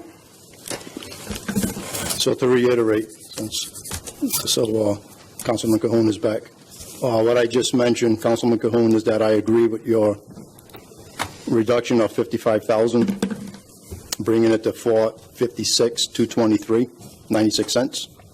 But I also concur with Councilwoman Souza's removing the complete line item for economic development, which that would be an additional $12,500. And I also concurred with, I suggest that reducing the office expenses from 8,000 to 4,000, which would bring a total for this department of $439,723.96. Or a cut of 71,000. If you do the quick math, right? 71,500. I have nothing further if we want to move on. Now, that's not a vote. This is Just talking talking in a and making the adjustments. suggestion to the finance director to look at that. I don't know the procedure on that. I mean, it's not a vote, but Well, we just, what is he going to do with what we just said? Perhaps should Dylan be- can explain this. I think as the council president mentioned, Malcolm would be inputting it onto the line item as council proposed, and then when we come before our budget hearing, that will be in front of us for either further discussion or approval. At which time we would still adjust or vote up or down. Because we have three different numbers so far here, so, yes. So let me just clarify. So it's not in cement, in other No, words. no. Are we offering the employees in the office a 2% raise? Is that taken off the table also? I think that That's we all. just proposed reducing that. No 2% raise for the employees? I think that we just proposed reducing that, yes. Okay, thank you. And again, from 39,000 to 57,000 is definitely more than 2%. No, I'm talking about you're reducing the amount that I had asked for. In the mayor's Does that office, mean yeah. now that they're entitled to a 2% raise, like everybody else will be getting? I think what we just said was we're proposing to keep those salaries as they are in the current year, right? That's included in your number, Mr. Morado? Correct. Okay. Thank you. Thank you, Mr. Mayor. Just a quick follow-up. Isn't it up to the mayor to divvy up whatever the bottom line is, right? If he wants to take from Peter and give to Pauline, It's my understanding To do for that. charter, and maybe the solicitor can explain that, the mayor has the right to move monies within that department. They can't move monies from one department to the other department. Am I correct? Correct. So the council's purview is really sort of on a department level, is kind of an easy way to conceive of it. Then the actual management and administration of those funds falls to the mayor, and thereafter each of his department heads. They would have sort of jurisdiction in their own departments to a certain extent. May I just raise one more point before we go on? And it's a small point, but if we're proposing a change to the salary line, there would be a corresponding change to the MERS pension and FICA Medicare lines. And I certainly can't do that math off the Okay. top of my head. That's a good point. Now, you would, if you want to go over one more time what your changes were, because I have the bottom line that was proposed, but when you came up with the 55,000, Do you have it, Ricardo, or you want me to do it? Yeah, could you please do it? Okay, so the proposed changes would be as follows. We're proposing reduction on the regular salary line by $21,004. That's off the proposed FY20. We're proposing a reduction in the part-time pay line of $25,000, so basically zeroing out that line. We're proposing, under economic development, a change from $15,000 to $0. Mr. Council President, can you remind me again your change on the postage? Postage. 1,500? 1,500. Okay, so that would change from 2,500 to 1,500, so a reduction of 1,000. We're proposing zeroing out the travel line from 5,000 to 0.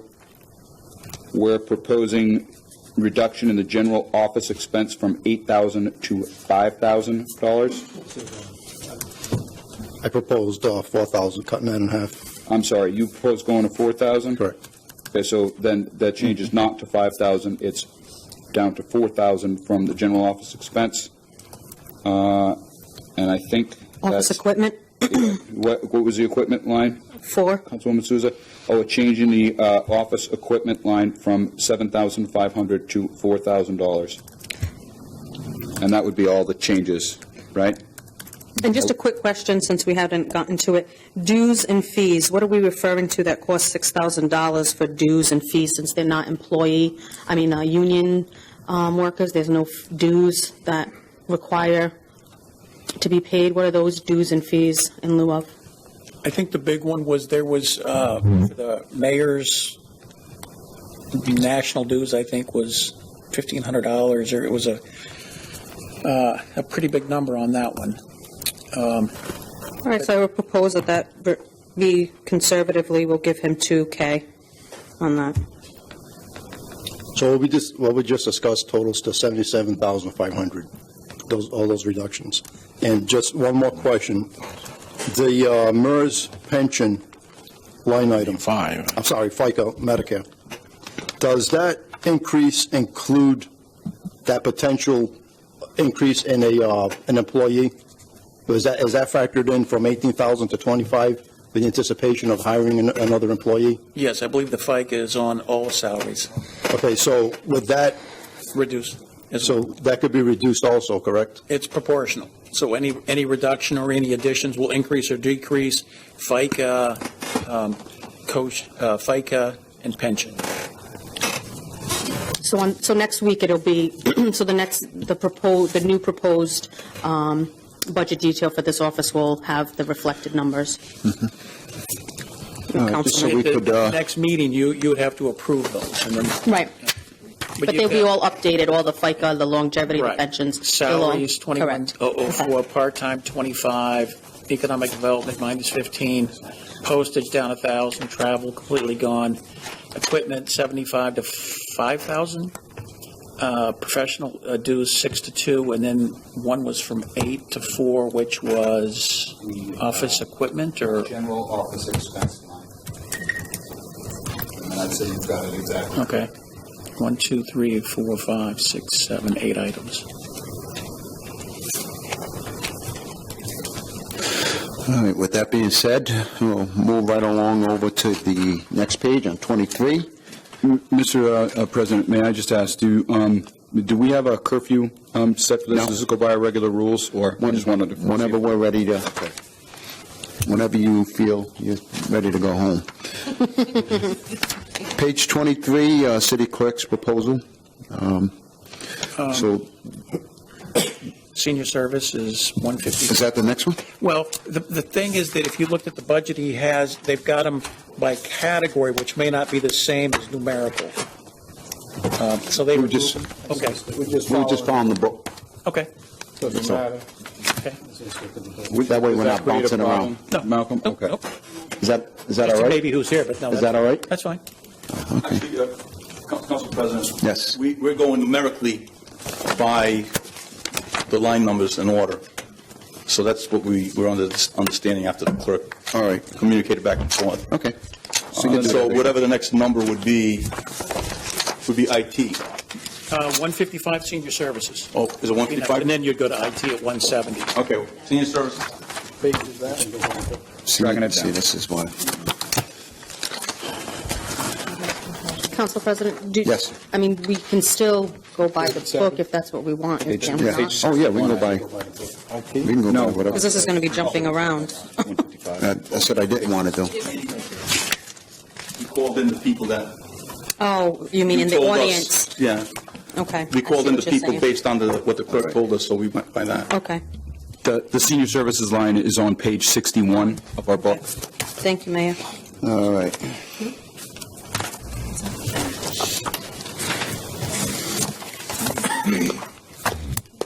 Senior services, senior center? Yes. Okay.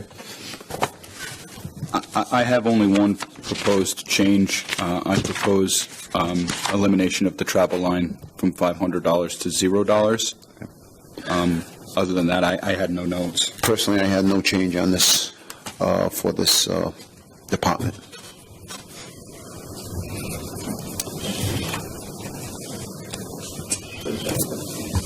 You say the $500, Councilman Cahoon? Yes. Travel? I agree. If we're going to be consistent through each department, then we should be consistent.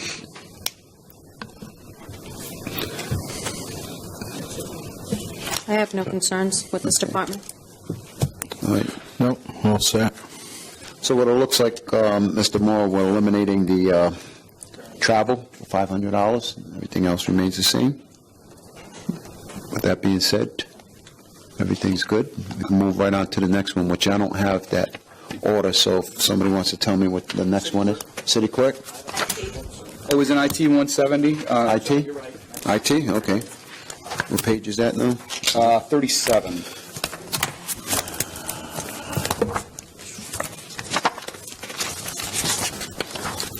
So I wasn't prepared for this.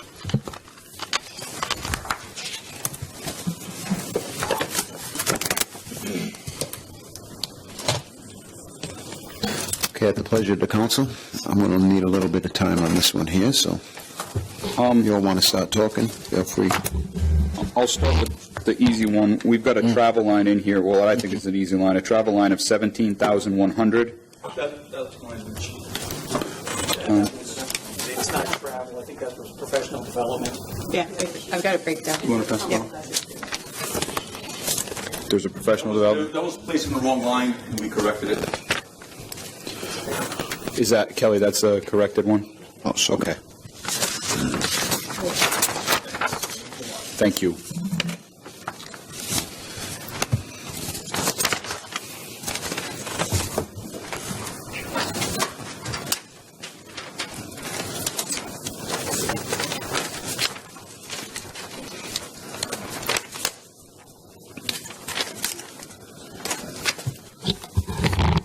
So everything is the same except for that change there with that travel line. The budget book is otherwise okay? Okay. Ms. Hearns? So the first thing I would like to mention is there's an increase of just about $16,000 in the salaries.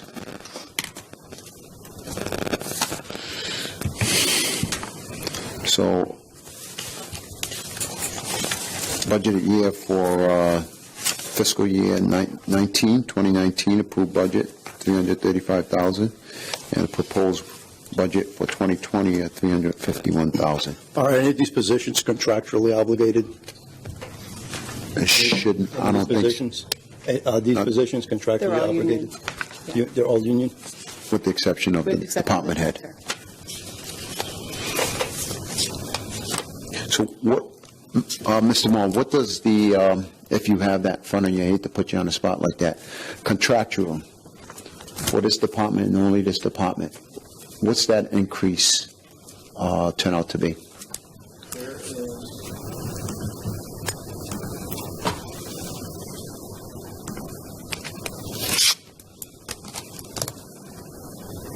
The increase is,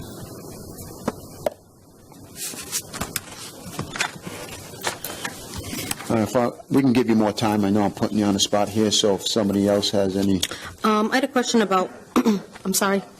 would be about $4,500. The 2% for the 4 union people comes out to $4,500 approximately.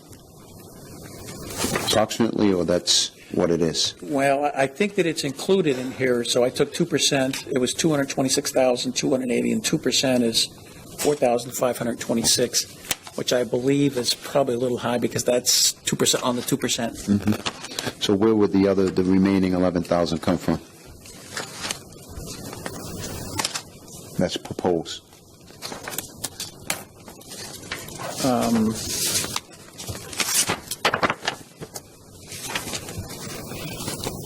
Hang on. I have a.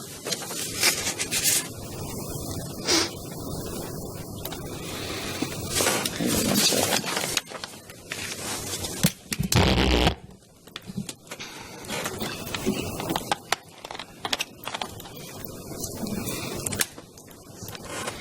So, Let me ask based you that. Could on, be step increases. I'm not Let positive. me ask you then, are there other, well, obviously, there's other pay increases, obviously. I think there's 2% for a department head. The proposed department head increase, and this is base salary, this doesn't include longevity, as I tracked it, is from a current number of 120,947.84 to a proposed.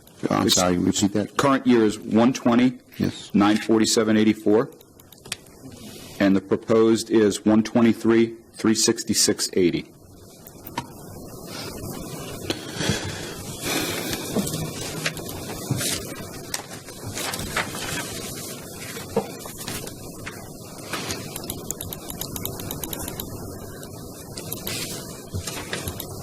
Oh, there is a step increase for one of the employees, and I do believe 2 of the employees now get longevity.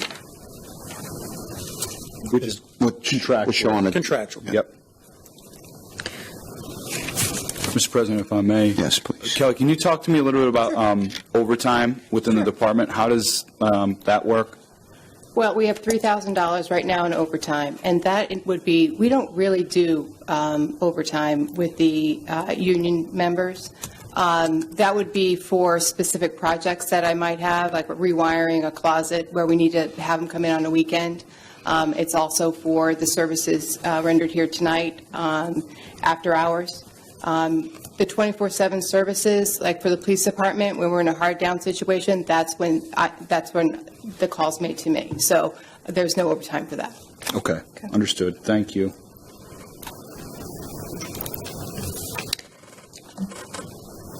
So what would be the real number on the rate salary increase? so if I may, I did a quick math, like Malcolm estimated 4,500 for the union regarding their raises. It's actually about 8,000 with their increases. So a couple is just a little over 1,000 for 3 of the workers, 3 of the staff members, and then there's the informational service tech. There's a 5,000, close to 5,000 difference from current to 2020's proposed budget. And that could be if 2 people are entitled to longevity, that could be almost $4,000. In a salary? Above the base pay. Okay. And I'm looking at, I don't know when everybody reached the top step, but I know there's one person that looks like they're still only on the 3rd step. So every 6 months they get an extra step up, which may be $2,000, $3,000. Okay. So Kelly, you said you had given this to us for what update? Was it the professional Oh, yeah, development? this is the line items, Right. What was the change? travel. Okay, and that was supposed to be under, Right, so it was submitted, I think it's changed online now, but it came out, the travel was $17,100. Travel is actually, we have it as $1,000, and $16,100 will go into professional development. Okay. I've included the line items for you, so you can see how I'm going to spend the dollars for professional development. It's across the city and multiple departments, not just IT. And I can go through that if that would please you to speak to those items. Could you please? Sure. Okay, so for professional development, I'm suggesting that the IT staff receive cybersecurity training. It's an online program with multiple opportunities for my staff to be trained. I think it's incredibly important in today's networking environment and the municipal environment that we continue to train our IT staff. They need to be trained in cybersecurity, networking, Windows. This is for $4,000. They can take these classes online. There's some live classes, and this is one of the first opportunities that we've really delved into cybersecurity. So I want to keep that line item and keep our IT professionals fresh with the latest technologies available, and to keep the city safe. The GMS membership is the government management IT membership. That's for for me to collaborate with other IT directors across the nation. Kelly, could you read the amounts as you go, Yes, sir. for people out of here? Yes. So the IT staff training, the online, is $4,900. That includes all 5 of the IT staff members. The GMS membership is $200 a year. We have KnowBe4 cybersecurity online training and phishing. That is for all city employees. For those who have been enjoying my lovely emails to them, it's also for trainings that employees do not click on, inappropriate emails leading to phishing hacks and things like that. So another opportunity for us to train not only IT but all of our staff members the importance of cybersecurity. That's $4,000. I'll continue to train everyone involved in fleet management. That will be the DPW, central garage, fire, and police. There's $1,000 for that. It's usually a class that we offer them as we move into our new web portal for fleet management and fuel transactions. And then I'm proposing $6,000 in continued training for everyone involved in the online permitting process, building inspections, fire, city clerks, and legal, so that we can continue moving that process forward. Excuse me one moment. If you could just back up to the Yes. fleet management, what was that line? How much was that? 1,000. Yeah, fleet 1,000? management, that's $1,000. Okay, thank you. So we're currently running Viewpoint, and that was to integrate for residents and contractors or developers to come into the city, and instead of having these paper trails where permitting has it, then it has to get sent down to the clerk's office, then the fire department has to come in. So it's all now online for residents, and they can track it, which is it's a great program that we started last year. Yes, yes. I thought it was really important to do that. So I don't understand what the continued training that requires $6,000 for is. We need to utilize it more. One of the things that we want to do, and you'll see throughout the years, that we really do need to provide training for our staff. And it needs to be continual.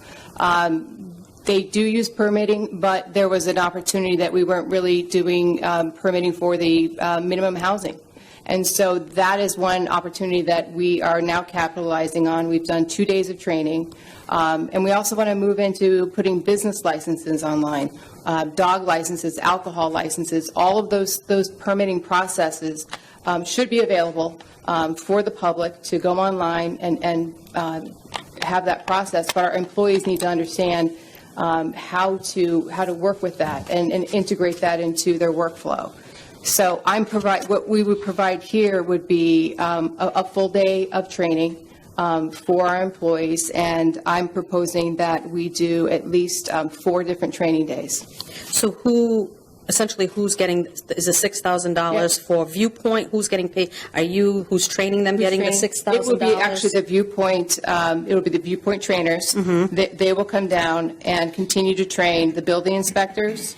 And again, we are moving forward on minimum housing. That was one area that we need improvement on. The fire department, the legal department, and the city clerks. And everyone in this department is a huge part of the permitting process. And so each of those areas need to be trained. So, and I know they've been trained already, because this was an ongoing program that took quite some time for council members who weren't familiar with this. Last year, the different departments that were involved in this. So so people were trained. So other than new employees coming in, who could probably be trained by somebody in-house to overview. I don't understand the need for $6,000 to have somebody come in and train again, because the public is using this and they don't get training on it. Right. Much like this budget, this beautiful format that we have here before us, the city employees were trained on it, but the council who's doing the budget wasn't trained on it. Right. And it's multifaceted, though. When we do the training, it's not just you click here and click there. We're training them how to use their mobile device. We're training them how to upload pictures. So if they go out on site and they have a problem with the property, that they can take pictures. And some of these folks, they're not used to that type of technology. And so we need to continue to provide professional development for them as we go forward. One of the issues that we've seen is that, it wasn't being used to the level that we really needed it. And I think it was either a fear of technology or that they, are continuing to use paper-based tracking of when they've made phone calls, not, taking pictures of taking pictures of violations. And what we found is when we would get to the prosecution portion of anything, then we really didn't have a full file.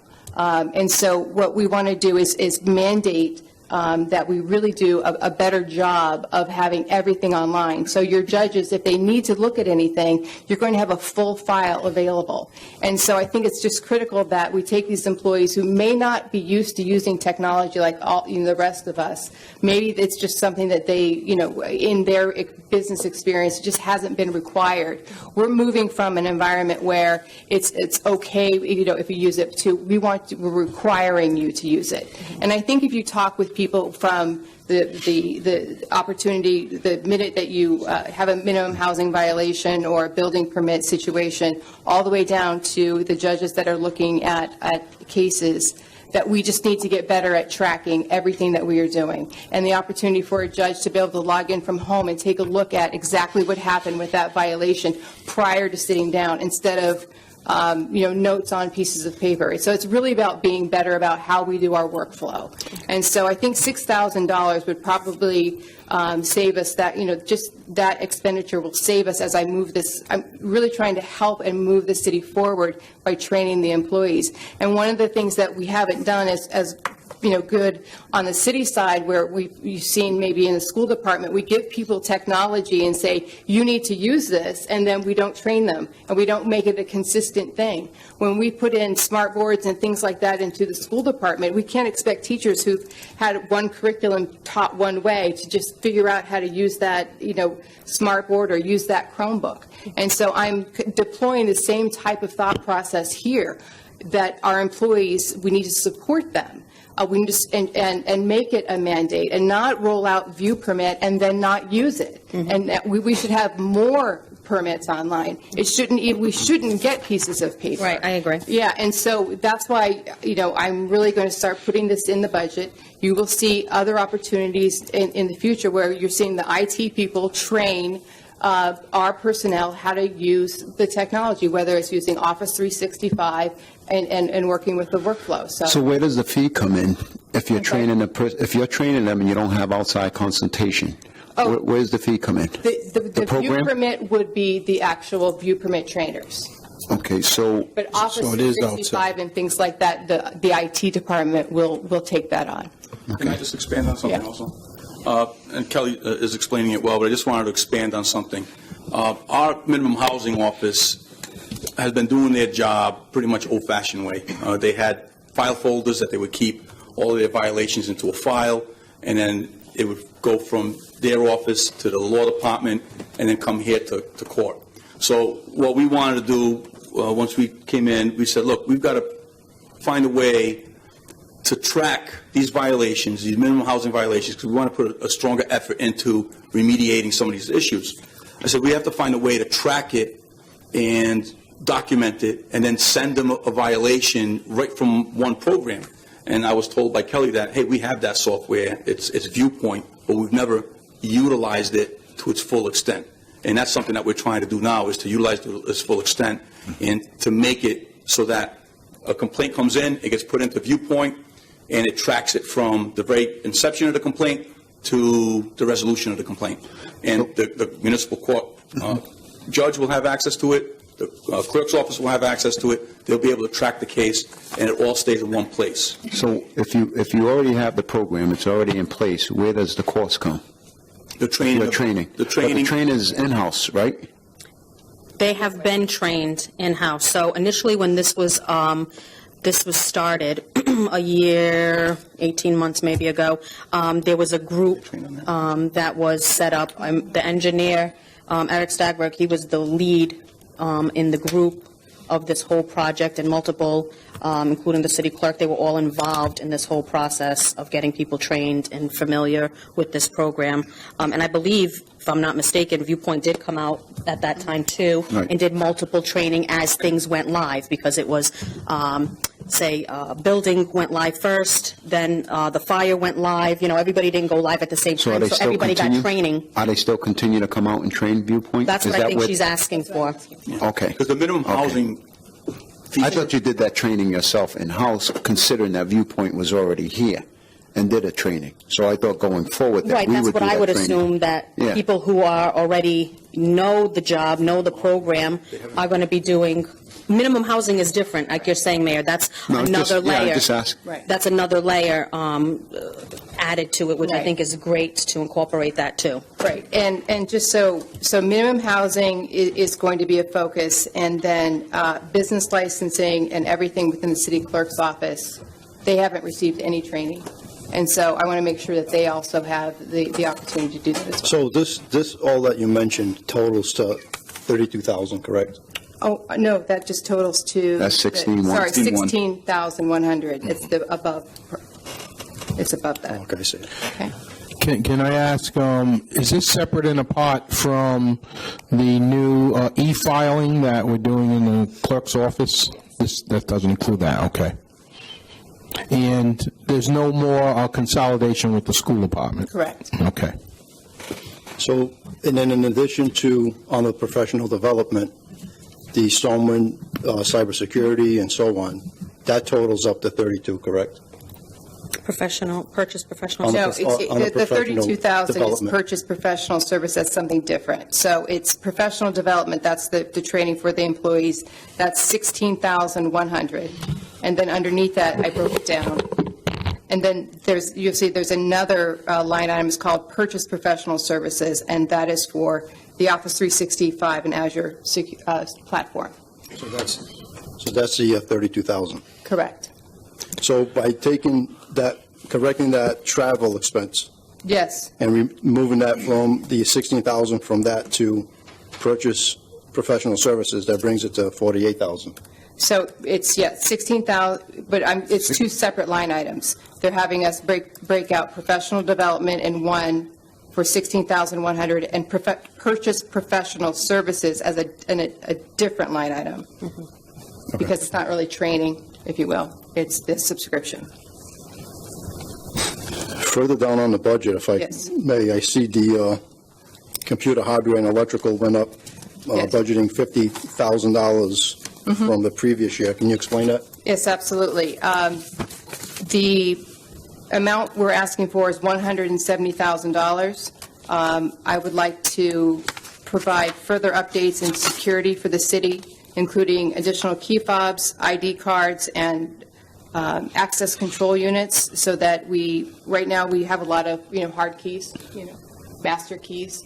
We'd like to go to a better system of having ID cards that are with all of our employees' pictures on it, but also multiple areas where we have full control and access control. So we use the RFID ID cards so people can come in and out of this building or in and out of particular areas that we want to keep. And that's the thing nowadays. Absolutely. You see that across the board throughout all businesses and even schools. So I'm proposing that we spend $10,000 to do that. I'm also moving towards Amazon or AWS for storage and fire dispatching of $45,000. What AWS is, it is an excellent solution, very cost-effective for a majority of storage that I have. We would like to begin a relationship with that.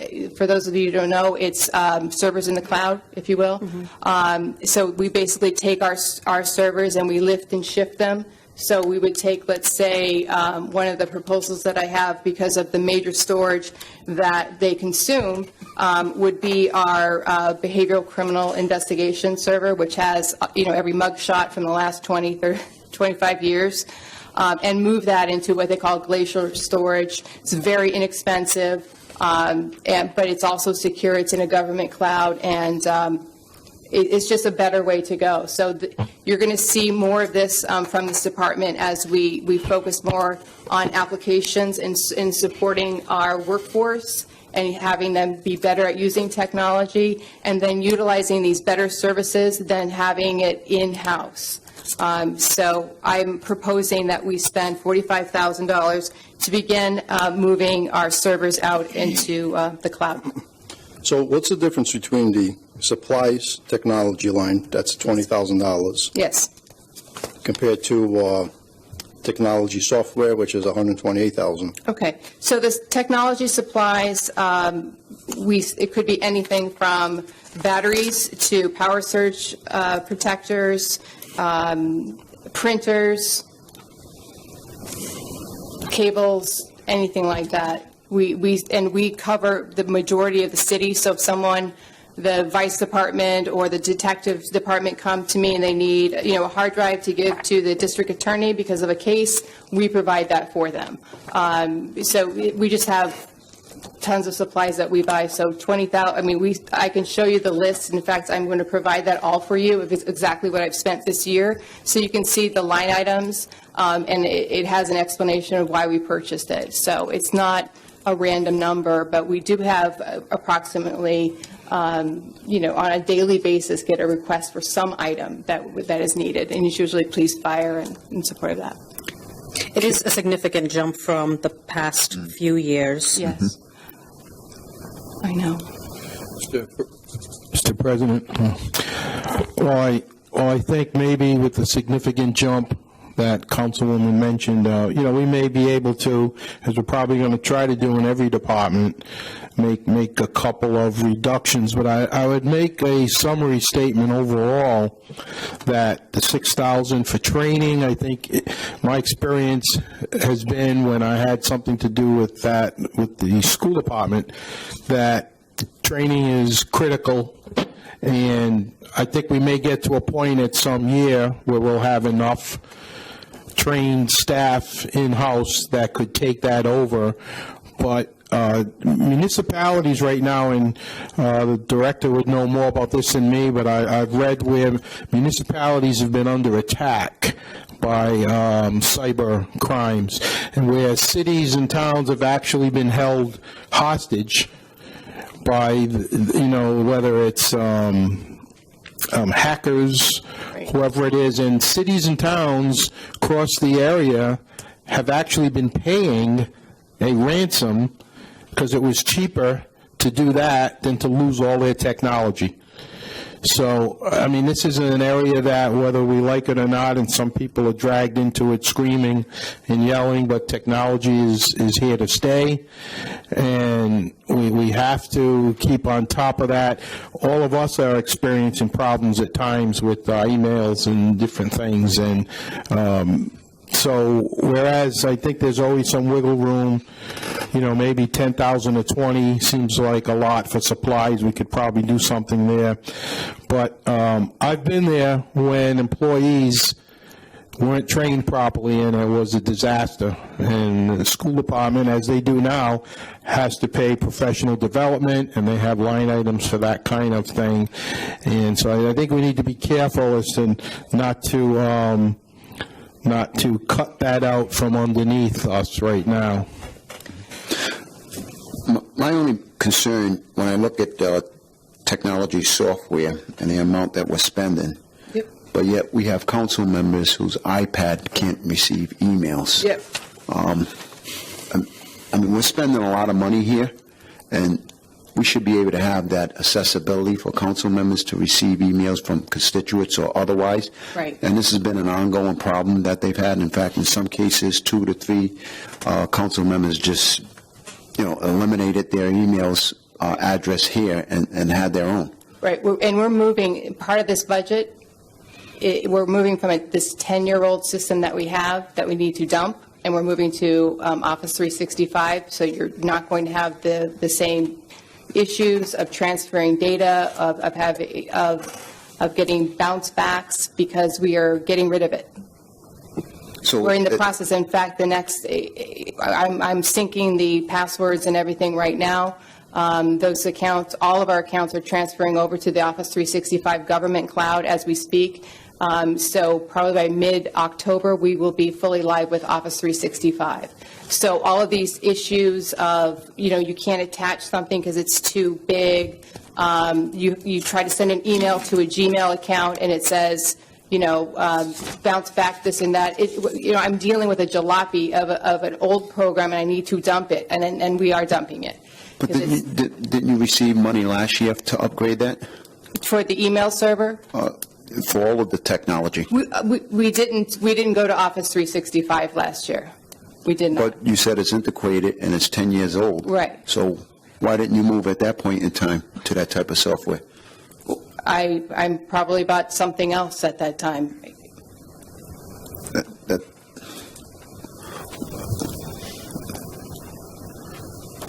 What is the cost to do? I'm sorry. So I guess No, you're go ahead. concerned. So do you want me to talk about the Well, to software, make the this 100? transition now to the new setup that you just described. Has it? what's- Office 365. We already have it, okay. So we don't have, there's not a We chart. don't have it right now. Oh, I thought you said you're in the Am process. I confusing you? Right. Okay, You are. so it's in Yeah. the budget right now for it's here in the budget for the $32,000. That's under the professional services. So what did we spend $40,000 on estimated that for professional services of last year? Right in the middle there. The council approved 60. Yeah, we approved. Because we knew that there were issues that with the Right. server, and we needed to get those things fixed because this Right. was an issue last Yeah, year. part of it was, last year was there was a migration, we paid for that. And I'll provide you the breakdown of last year's, what we spent out of professional development, or professional services. Right, because if you're only asking for 32 for this program, Right. but we've year-to-end date, we're at 40, and we're having all these issues. What did we waste money on? We didn't really waste money because we're not, if the issue is mainly email, which it has been for you guys, we will have Office 365 available in about 3 weeks, because I'm in the migration process. So you've right spent now. money on that Yeah, program currently? Yes. Because this budget for That's what I was asking earlier. won't be finalized in 3 weeks, but you're going live with Oh, okay. 365 in 3 weeks. Because So we paid for it this year. with this year's budget. Right, and that so was this will approved be. last year's budget. This that will was be approved. next year's. This will be the annual fee for next year. Is that, So that it's annual, it costs the city $32,000 to have Office 365? yes. If it's for 325 users, it's $79.70 per user, which works out to $6.64 a month. We also have encryption. How many users again? 325. And this is Office 365, the government suite, which will include not only email, but it includes online Office, so Word and PowerPoint, plus all of the communication and collaboration tools. Kelly, what's the Yes. comparison for Office 365 versus the G Suite for the same kind of, same level of folks? Somewhat comparable. It's about $124. I have that for you as well. I'm going to provide that to you. I did get a quote for that as well, so we can take a look at the comparison, but I have that. And that was a discussion that I had with Kelly way back when, Yeah. and I think she and I kind of have a difference of opinion with regard to what the better system is. I've talked to a number of IT folks, and it basically does come down to sort of preference. It seems like the general consensus is if you're using one of them, you're basically getting about as secure as you can get. So, that's kind of why I was, all right, I kind of backed off of that a little bit. If the cost is comparable, that is what it is. Did we get to the Office 365 by way of a competitive RFP? Yes, we did. Okay. Yes, absolutely. So the Office 365 is not just email, it's Word, Office, PowerPoint. Yes, and Things all like the that. communication tools as far Okay. as SharePoint, so we can start doing training and conferencing and things like that. And there's an annual fee of that Yes. 30 or Yes. whatever. Once we go to the cloud, and as you'll see with AWS and with Office 365, we no longer buy it and store it. Now we're paying an annual fee. Is that contractual? Yes. What's the length Usually of the 3 contract? years. 3? Yeah, So in 3 years, then that would subject to increase, maybe. potentially, yeah. Okay. And naive question, No. we just can't rely on Gmail, which is free. No. Okay, a couple of things with Gmail. I know security is No. probably an issue. Yeah, security's an issue. Encryption's an issue. Police department would be an issue because they have to have a CJIS certification to follow. So, no, we can't do free. I did ask that one before. Yeah. Kelly, can you tell me about the telephone and communications line? Oh, yes. Okay, so this is a breakdown of telecommunication lines for the city. Citywide internet, $25,000. That's a 50 meg line coming into City Hall, and that services the entire city. The city PRIs are the phone lines. We have two. Basically, the city is broken down into two different data centers. One is here at City Hall, the other is the police station. We use Cox for our internet services, and we have 50 meg fiber optic lines supporting the internet. The city PRI lines support our phone system.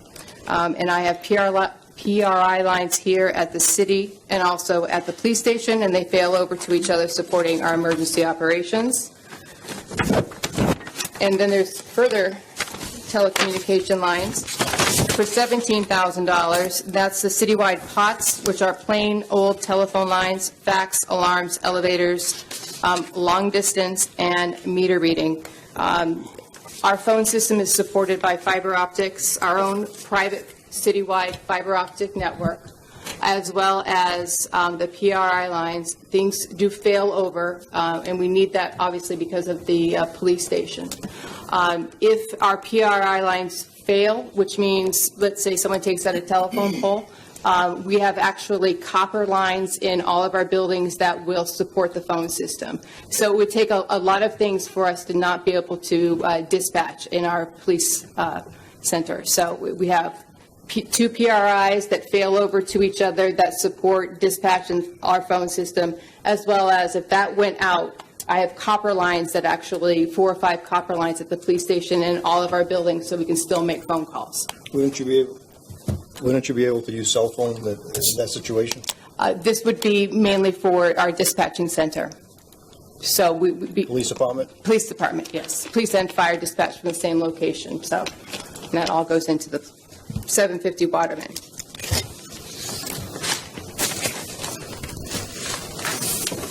We do have some Cox business lines bringing in our meter reading system, which is new.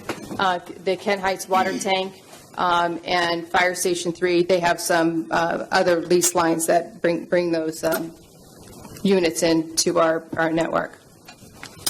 So the travel is just limited to $1,000, and that is for the IT staff to drive around the city to support technology. The general office expense for $2,100 is our copying machine and hardware and electrical. I went over that. I started talking about the $10,000 for the security system, the ID cards, dropped into $45,000 for AWS, which is the cloud storage for our servers, $100,000 for computer replacements and upgrading our machines to Windows 10 Enterprise. And then the last is Fuel Master at the central garage. Our Fuel Master server and software, I'm moving that to the cloud. It hasn't been upgraded for approximately 15 years, and it is in decommissionable state. I need to move that, or we're not going to be able to fuel our vehicles. So is that a brand-new system? Yes, the one we have is so old, Councilwoman, I have to move to the cloud. And just as a note, when you see Field Master for $15,000, note that there's also $1,000 in there for training. That $1,000 for travel, is that for fuel or? That's just for the IT staff because they use their personal vehicles when they're traveling around the city. So if they get a call and they leave here, they're paid. Not me, but the IT staff. Can I make some recommendations as far as this department goes? Sure. So I see an increase, an unnecessary increase, and I may be wrong on this, starting with salaries of $8,000. There's an increase of 16, but 8 of that is unnecessary. Am I correct in saying that?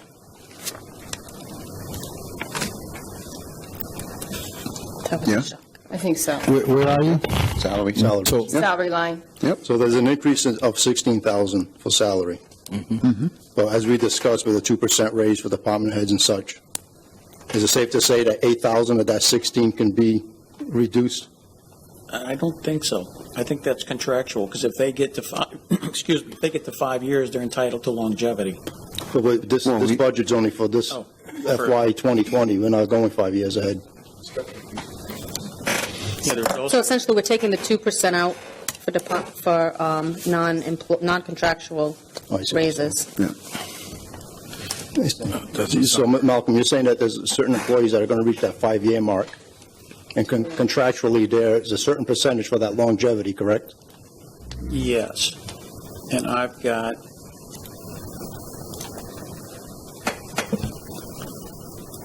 just the If salaries it's contractual, I have we is- can't. But wouldn't that be, that's its own separate line item? So that's not salaries. Salaries are salaries, Hang on, and longevity is longevity. So why would that, we're not factoring, we were just talking about the regular salary increase, Okay, where it goes to 351? 335.79 to 351.704, correct?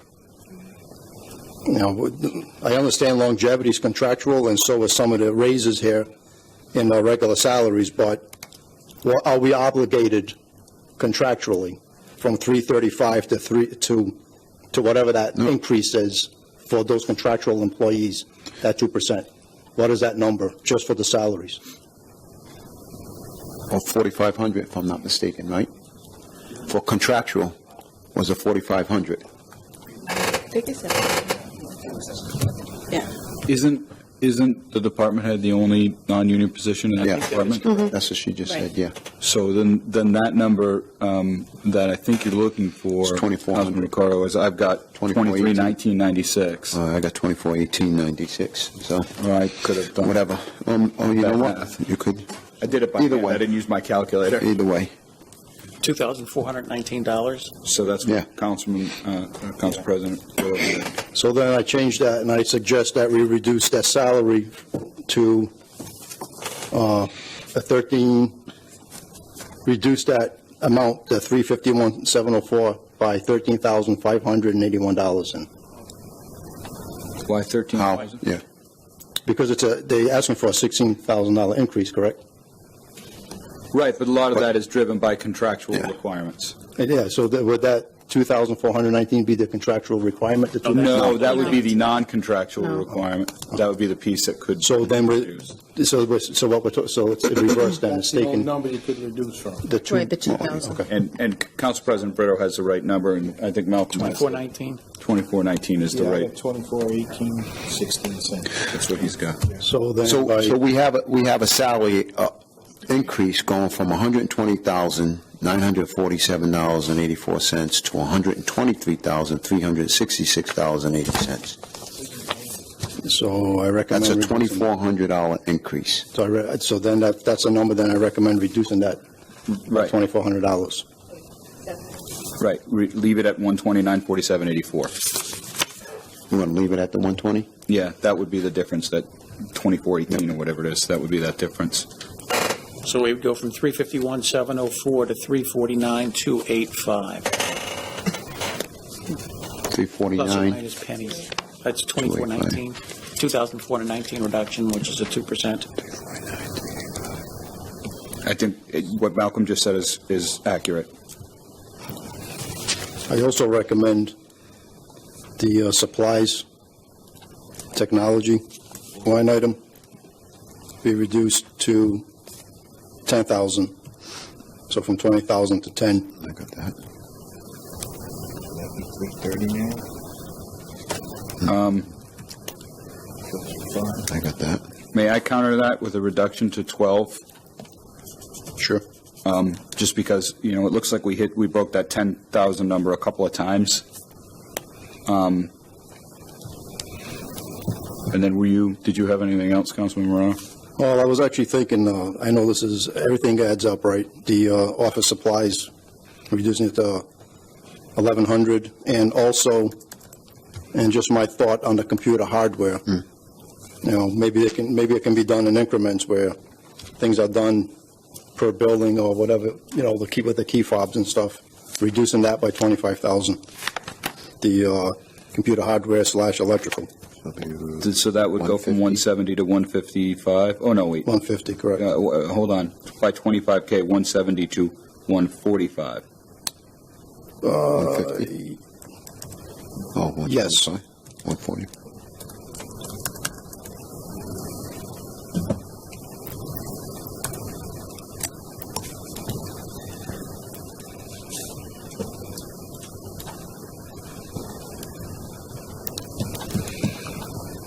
Any thoughts on that one? I'm just throwing that out there.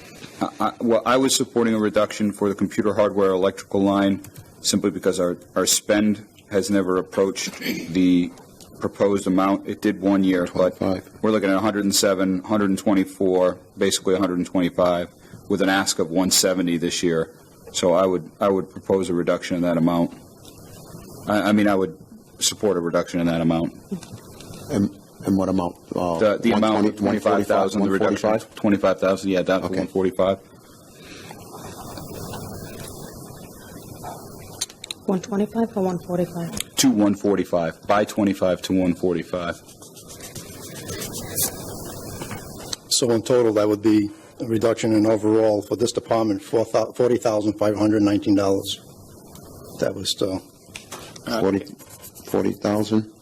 that'll be a reduction, correct? Salaries, I'm missing one. Salaries, 2,419. Supplies, 8 or 10,000. You'd said, Councilman, you'd said 10. It was counted with an 8. I proposed a cut of 8 to 12, the final number being 12. Correct, I'm agreeing with Councilman Cahoon's 12,000 versus my 8,000. And there was a third one in there? There was the general office expense was from 2,100 to 1,100, was a reduction by 1,000. Supply technology? And the computer hardware electrical line was 170 to 145, so a reduction of 25K. So I'm looking at 36,419.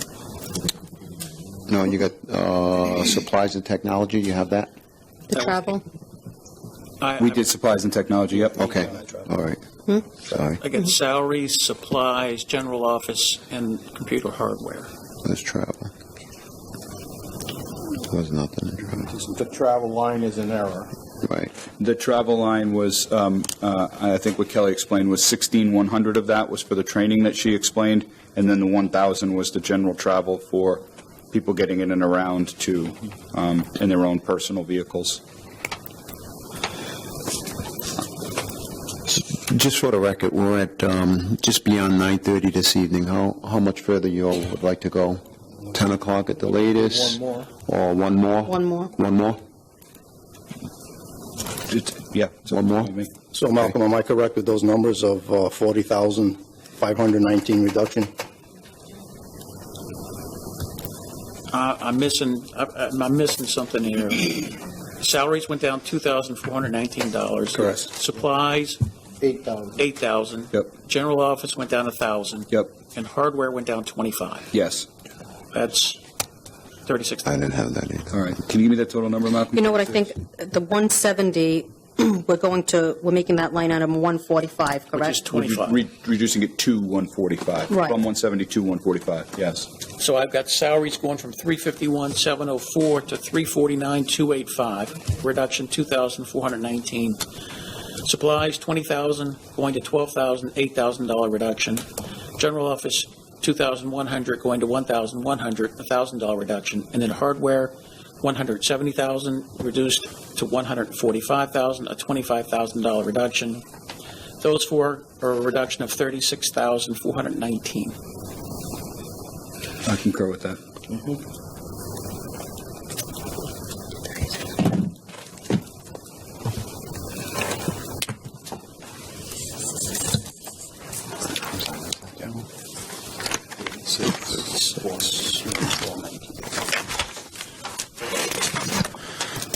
Mr. Council President, is Kelly all finished? Or are we all finished with Kelly? Any other further questions at this time? Oh, what's that, Ms. Abrams? Thank you. Kelly, can I just say one thing? First of all, I applaud searching for training for cybersecurity. I mean, that's on the federal side, it's one of the biggest challenges we have, and I think you've correctly identified that as a particular threat for municipalities. As Councilman Roderick mentioned, they're getting held hostage all over the country. So that's important for our folks to notice. And I am particularly excited about your department's movement toward, the Amazon sort of cloud suite. Yes. I think that's going to help us out a lot. It's going to help these numbers. I think it's going to save a lot of frustration for you and your team. So Absolutely. Great, thank you. Very excited about it, too. Okay. Mr. Moore, can you tell us what the next one is? City clerk. City clerk. And this will be the last one for the evening? yeah, that's 200, 200. To find the page, though. It's on page 23. It's on Page 23 for the public in your book. All right. So there was already a discussion about a reduction in the 2%. So that's going to be an automatic right off the top for a pay increase. So we'll take that number. So that would reduce that from current proposed amount for the city clerk is 74,051.53, and the reduction would be to the current salary of 72,599.54. I haven't done that math, but whatever that difference is. And that was something I requested also. Mm-hmm. I didn't want Requested it. I that, didn't want the pay raise. So then we're not going to have a fight about that. All right. We wouldn't either. So what would be the difference from what would be the reduction to I 367? didn't do that math. The current salary is, the current proposed salary, or the current right now is 72,599.54. So we proposed 1451.99. 14,199. That sounds right. Looks like 1451.99 would be the cut.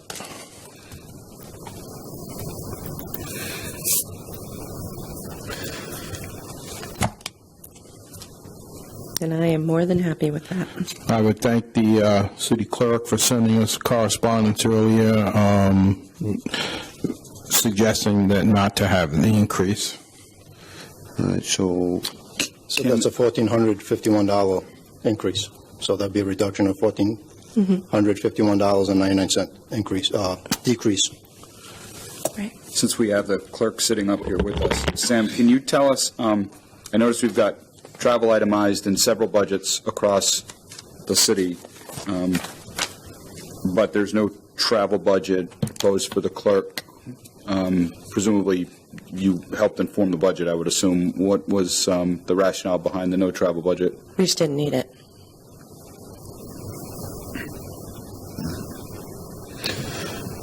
my question, if you're all set, Councilman?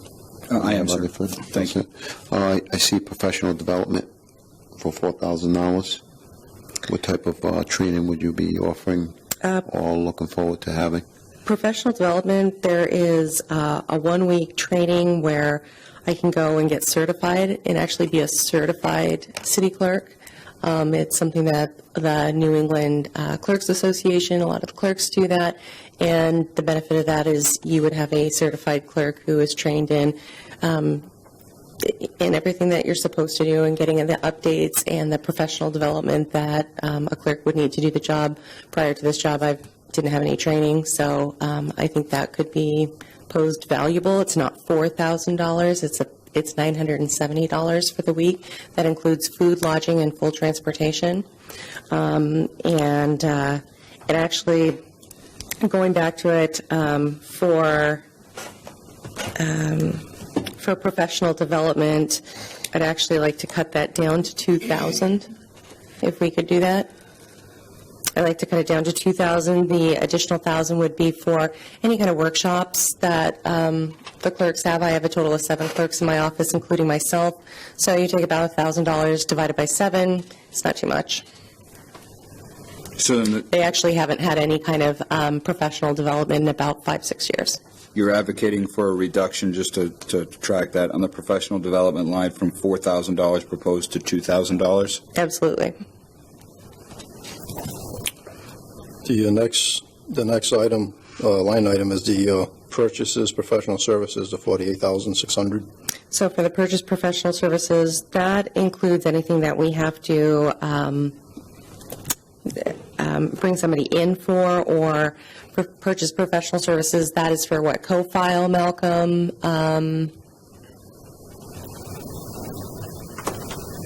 That's also for, I believe, our alarm system. Obviously, that's not $48,000.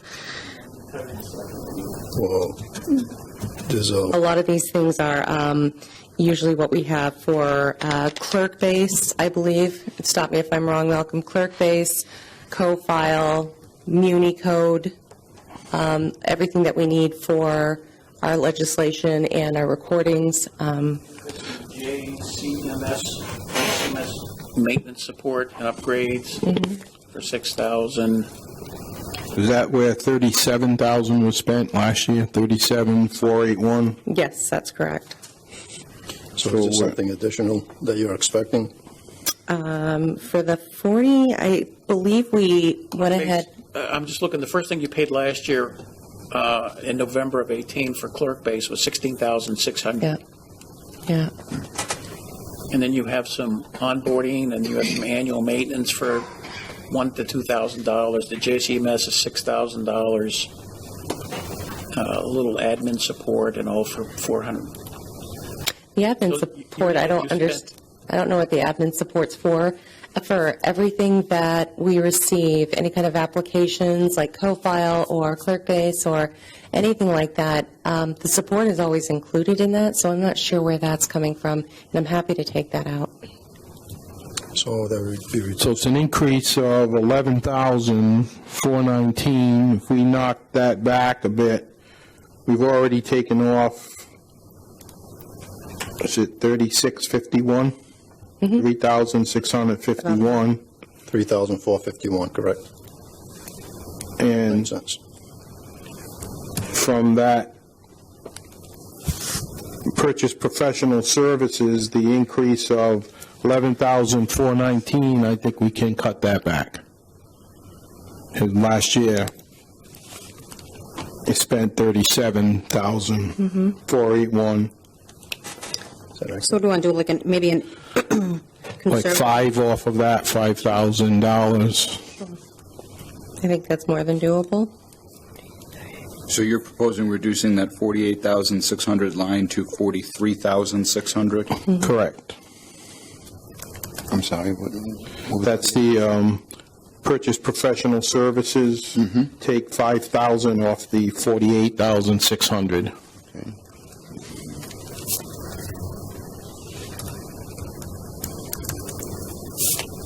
Which should bring the reductions to about 8,641. Yep. If we could also for postage, I'm just looking at where we were at this year compared to what's being proposed. I definitely believe that with postage, now that we're going into e-filing or e-recording, with e-recording, that's going to save us a lot of postage. A lot of our postage with land evidence is very bulky. It's voluminous. So I think with postage, we can definitely take that down $500 and put it to $2,000. I recommend we put that, eliminate 500 from that line item and put it to 2,000. Okay.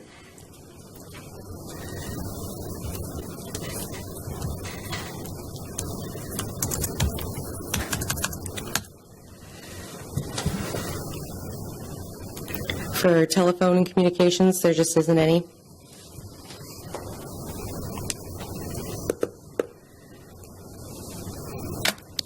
For advertising, you'll see the increase from 19 to 25,000. The reason for that is any and all advertising for ordinances or public hearings, also for business licensing, anything like that. That advertising, and the other thing too is also with probate. We have probate, and so with probate, we have to advertise in the Providence Journal, not in the Post. So that takes away, but also bringing the language up to date within Muni Code and our ordinances. If the council does desire to update that, that'll increase the advertising amount. So I include an extra $6,000 to allocate for that. But, again, at the pleasure of the council, whatever you guys would like. I think that's reasonable. There's a lot of advertising that's involved when it comes to that office and the council work, so. When in the mayor's office, if I assume we're going to have a lot of advertising, we have so many great projects going on in the city, is there a separate budget for advertising, or do you deal with the clerk's office for advertising, or I don't know. I don't want to cut, my point is, I don't want to cut our advertising, postage too much, because I know with all the various, the waterfront development, various other projects, we're not quite there yet where we're totally technologically advanced, so I want to make sure we don't cut too much there. Part of the economic development line that we had intended on, and I should have mentioned this more closely, is exactly for that, to get publications on and ads in periodicals and magazines across the country, espousing all the great things going on here in East Providence to attract more business. So that was part of that line, but we don't have an advertising line in the city, a standalone advertising line for our office. So I would recommend keeping this at least, and then that can be used for the city wherever, beyond the clerk's needs. If you want to put together a nice looking booklet that you want to send out, that's not a cheap thing to do. If you want to send that out to professional journals, I would think, or larger regional newspapers to get businesses in. So I would caution cutting this advertising line too much. I wasn't looking to cut. Right. No, I'm not saying anyone in particular. I would just add, Mr. Roderick, that we have, under the planning department line, there's about $14,700, almost $15,000 allocated for advertising and printing. So just, for what that's worth. Yeah, that's a good cushion. Where are we here now on advertising again? At 25,000. And we spent almost 20. Almost 20 last year. Well, this year. For this year. So if we have 15,000 in the planning department, if we could go to 20,000 here instead of the 25, and probably be okay. I don't know. I'm fine with leaving it alone too. Going to the next line item for printing and binding. If you look previously, it looks 32. It's being requested as 50. The only thing that I have to say about printing and binding is doing a little bit more research. We have the preservation fund, and with the preservation fund, printing and binding, Malcolm, correct me if I'm wrong, could very well come out of the preservation fund if I'm afforded that. So I guess I'm looking for a little bit of guidance from Malcolm as one for printing and binding. Could we put that under the preservation fund and save the city $50,000 with the balance of the preservation fund as high as it is? Could we? Is that an opportunity? Could we do that? $300,000 in that preservation. Yeah, sure. Yeah. It's like 10% every year goes over, and we'll continue to get even more with the e-recordings now. Holy smokes! What's the source of that money? Is it the federal money? Permits and fees? No. What department is it in? it comes out of the clerk's office. And all revenue. 10% of the recording fees, Yep. which is $30,000 to $40,000, is supposed to put over into a separate fund to be used for preservation and technology. And so I think that's what it is. So you'd have to look, define preservation. That was my question. At one point in time, they got to be pretty specific about, it almost had to be microfiche. Yes. Because we were talking about, well, what about computers? Well, but those aren't permanent because they change every few years. So, you would have to look, you would think that binding a book would be pretty permanent. Malcolm, can I ask a question? Why isn't that anywhere in this budget? Even, I know it's not a line item that we do technically add to it as revenue, but why isn't it here just for general knowledge so that the council is aware that there's this fund that's in the clerk's office and what dollar amount is in it? I know there was a sort of an ongoing topic with the former clerk and how much money was it, how we were going to spend. You get into, years ago, there were a lot more of these. And when the budget commission came in, they said everybody else's money, detail money, rescue fees, all of that was all coming into the general fund because you'd have these set-asides. Now, they were valid reasons and logical, but this one is required, I believe, under Rhode Island general law that 10% has to go. And we kept trying to figure out how we could spend it because, for 300,000, is it something like that? It's a big number. I'd like to have that number. If you could, and I'm sure the rest of the council would probably appreciate an accurate number on that. And I think it should be something that is in the budget book annually so that we are aware of what that rolling annual number is. So for the printing and binding also, the reason for the increase from 32 to 50 that I'm hoping we can get out of the preservation fund and just save 50,000 right off the bat. The printing and binding will be for rebinding some of the archives that we have right now. Right now, when you go to the deeds and you see those beautiful books that are in our vaults, and you put them up like that, and it all crumbles. The spine is crumbling. We still have never fixed our documents from the fire that we had. So there's water damage, there's mold, there's all those things that are happening right now, and they're not getting better. The fire from 1976? That fire from 1976. Okay. So we have water damage and mold that are still on that. We're trying to move to digital archives. That way we could scan these documents and save them before they're actually lost forever. But that's where we are right now. That's why there is the increase. But I do think that all the looking at everything that's in printing and binding, I believe, and I'd like to vet it out with somebody, but I believe that can be taken out of preservation. And to answer the councilwoman's question, the start of this year, $293,530.15 were in the fund. Yeah. $293,530. And I believe our anticipated revenue, do you know how much it was from last year? How much we got last year? No, but usually I think we put in. It's about 30 to 40? Yeah, something like that. So Malcolm or Dylan, so is it safe to say that money for printing and binding can come out of the preservation fund? I'd like to get clarification before I said yes. So I would just ask the clerk if you can get some clarification on it.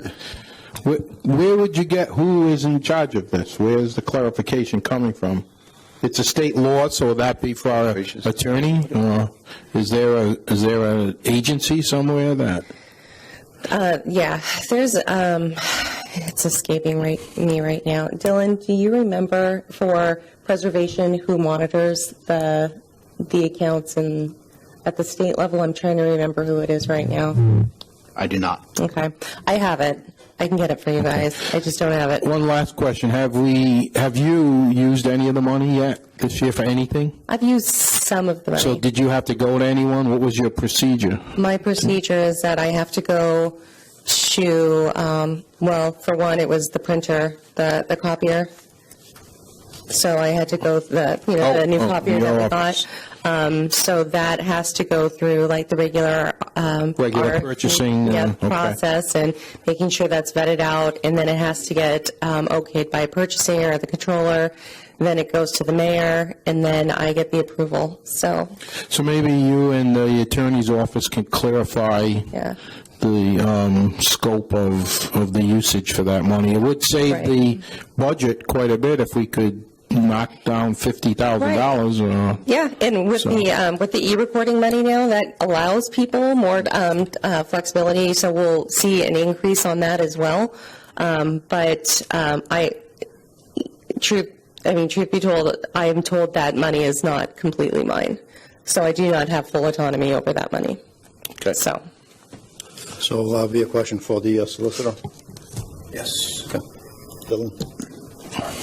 Question is, if that book and printing and binding, $50,000 could be taken out of the preservation fund? That's the question. As I understand the definition of the preservation fund, it seems like a permanent solution. That would make sense to me. I can look further into it. If we could find out before the next budget workshop, then we can make more suggestions to Malcolm. No sense in you doing that now, but we're not voting tonight anyway, so if we can clear that up before the next workshop. I'd like to point out, this isn't simply an aesthetic thing, right? One of the things that we wrangled with when we started the school project was, where's the blueprints, right? Where's the mechanical documentation, right? Because, I mean, the school basically has become a Frankenstein since 1952, right? And a lot of that documentation simply doesn't exist anymore. It's gone. It was on paper. We have an enormous amount of development, potential development, et cetera, going on in the city. It's going to be critical that we know with precision who owns what and where those lines are drawn. When I go back to that Providence issue they're having with that path over on the east side, we're like, oh no, that's a road. Well, no, that's underwater, right? I mean, so like those are key questions when you start digging stuff up and developing. yeah, and we have land evidence right now. We have maps, we have plats, we have we have deeds, we have people's birth certificates, that death certificates, probate, all those kind of things. Oh my gosh. Those are all in there right now. And say, God forbid, something was to happen, a lot of that stuff would be gone. It would be done. Is there a combination to that vote? Yes. There is, okay. Now, wouldn't printing all of that, What is it? all those things come under this budget item, printing and binding? For preservation? No, taking preservation out. I'm saying, speaking to the function of your office, wouldn't that be part of your that line item? All the printing that you have to do in terms of getting yes. birth certificates, licenses, and Yes. whatever? Yes, so we wouldn't want to completely obliterate the 50,000. I think that's what my Yes, you're right. No, good call. Solicitor Connolly? Yes. RIGL 34-13-7. General recording fees. It gives you a list of all the fees.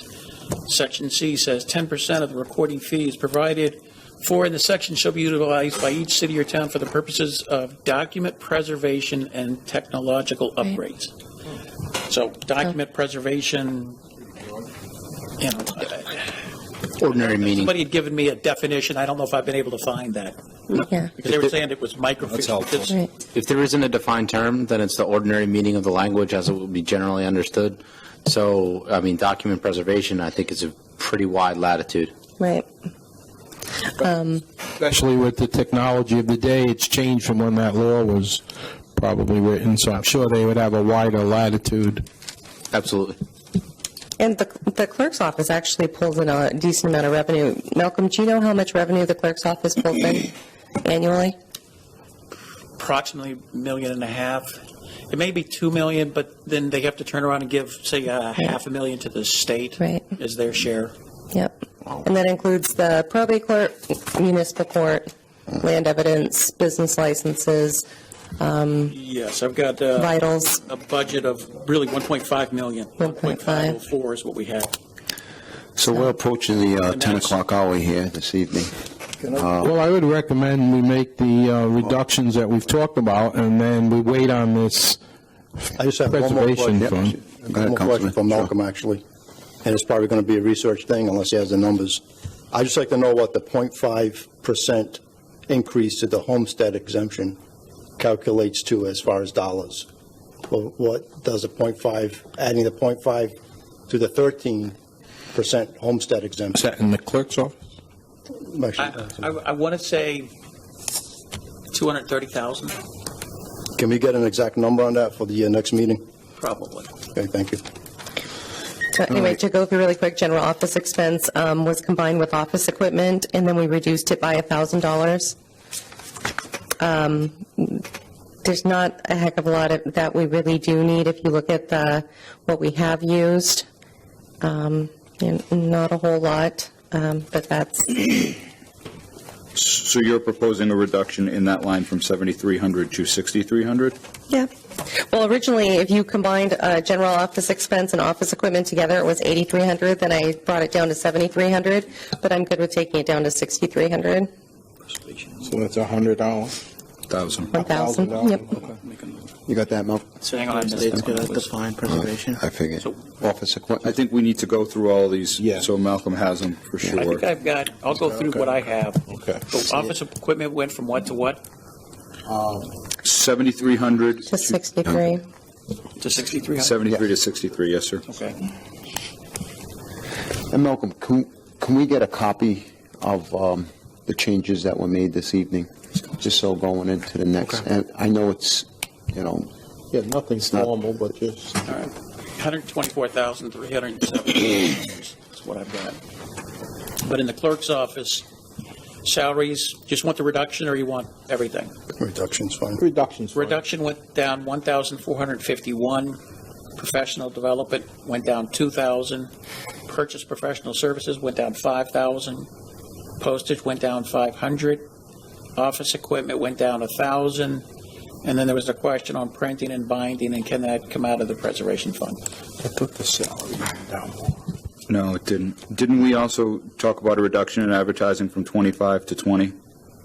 That was discussed, but I don't think it was. Yeah, we, And then you also Did you want to leave that alone? said you'd be fine if we left it alone. Yeah, I thought So we there should was leave it no. alone. We'll leave it alone until we find out more about the preservation account. Well, The advertising just That includes- was more of the ordinances, resolution, advertising. Right, and since this year hasn't been Oh, that's right. a big year on that. Yeah. that's right. That's different. And then repair and maintenance, just staying at $1,000. We still use typewriters for certificates of appointment, things like that. So believe it or not, they get a little costly. And then just maintenance of the equipment. A lot of the things that we have are over 20 years old, so just the accumulation over the year. And then dues and fees, it's going up from $300 to $650. This is going to allow all 7 clerks to have membership with the Rhode Island Town Clerks Association. That also helps us reduce with our professional development because they host a lot of lunches where they can go and actually have key topic speakers that are pertinent to their job that they do. So by doing that, it actually reduces the professional development costs that otherwise would maybe cost a couple $100 more for them to go. This takes care of it the entire year for their membership. Postage, too, was reduced. Any other further questions from the council regarding the city clerks? No, Malcolm got the Budget. postage. He mentioned got that that? one. He Okay. did. $500, Yep. 25 to 2,000. Okay. So before we leave or depart this evening, if I could just make one recommendation, we have a meeting being held October 15th. If we could change that to Wednesday, October 9th. Just want to check and see if anybody and everybody's. Can we go through that roster real quick of what we have of meetings currently? So there was tonight, right? We have the hearing on 1 October, which is Tuesday, right? Yes. We have a workshop scheduled on 2 October, which is Wednesday. Yes. So we're back to back. So we have a workshop scheduled on 10 October, Yes. Correct. right? Yeah. And then, Mr. President, you just recommended changing the hearing date. Or making the final one on the 10th and keeping the one on the 9th? Or just going with the final one on the 10th or the 9th?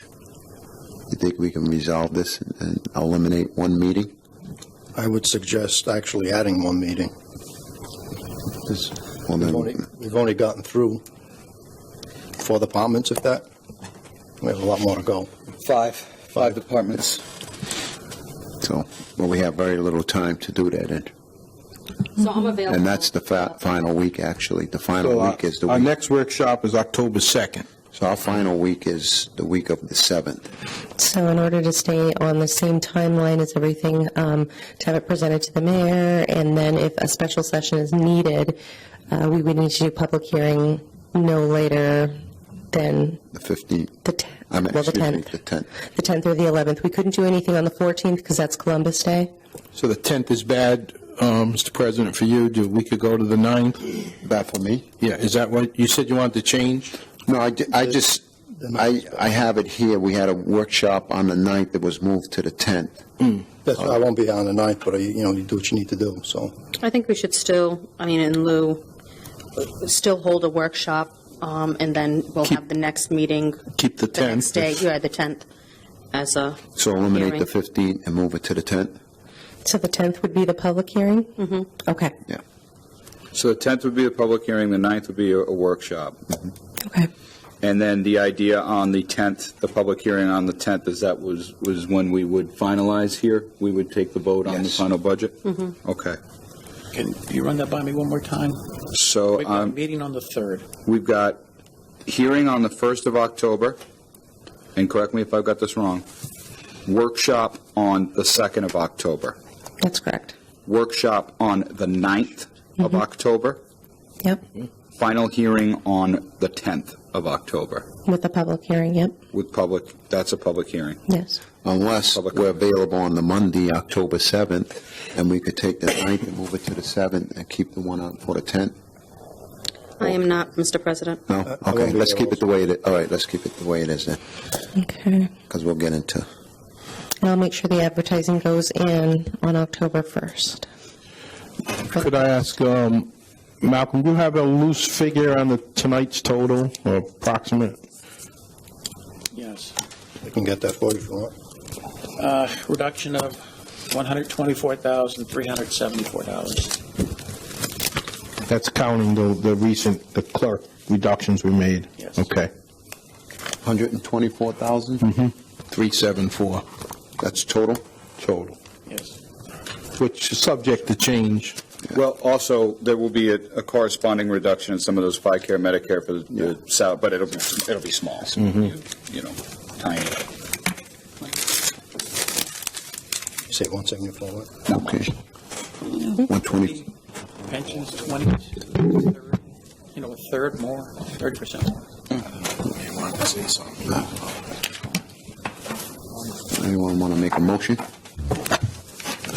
Mr. President, I think we've done some good work tonight. If there's no other questions, I would move that we adjourn. Mr. Mayor, did you want to say something before we left? I saw you up. I don't. No, I just want to thank you all for your time, and I would also ask that when we get a notification from the clerk next time, if I can just get exactly which departments you think, maybe she can divvy them up equally so that I can have those specific people here, as opposed to having people waiting around if they don't have to be utilized. I think that'd be the best case scenario. Makes If we sense. can take the remaining days and just break out the rest of the departments, that'd be great. So what list you want to go off of? Because I was going according to the book. Whatever you actually. got left now, you guys tell us. I'll just tell you You tell us okay. what you're looking for, we'll make sure they're here for Okay. you. It doesn't matter, to me, it's what's important to you.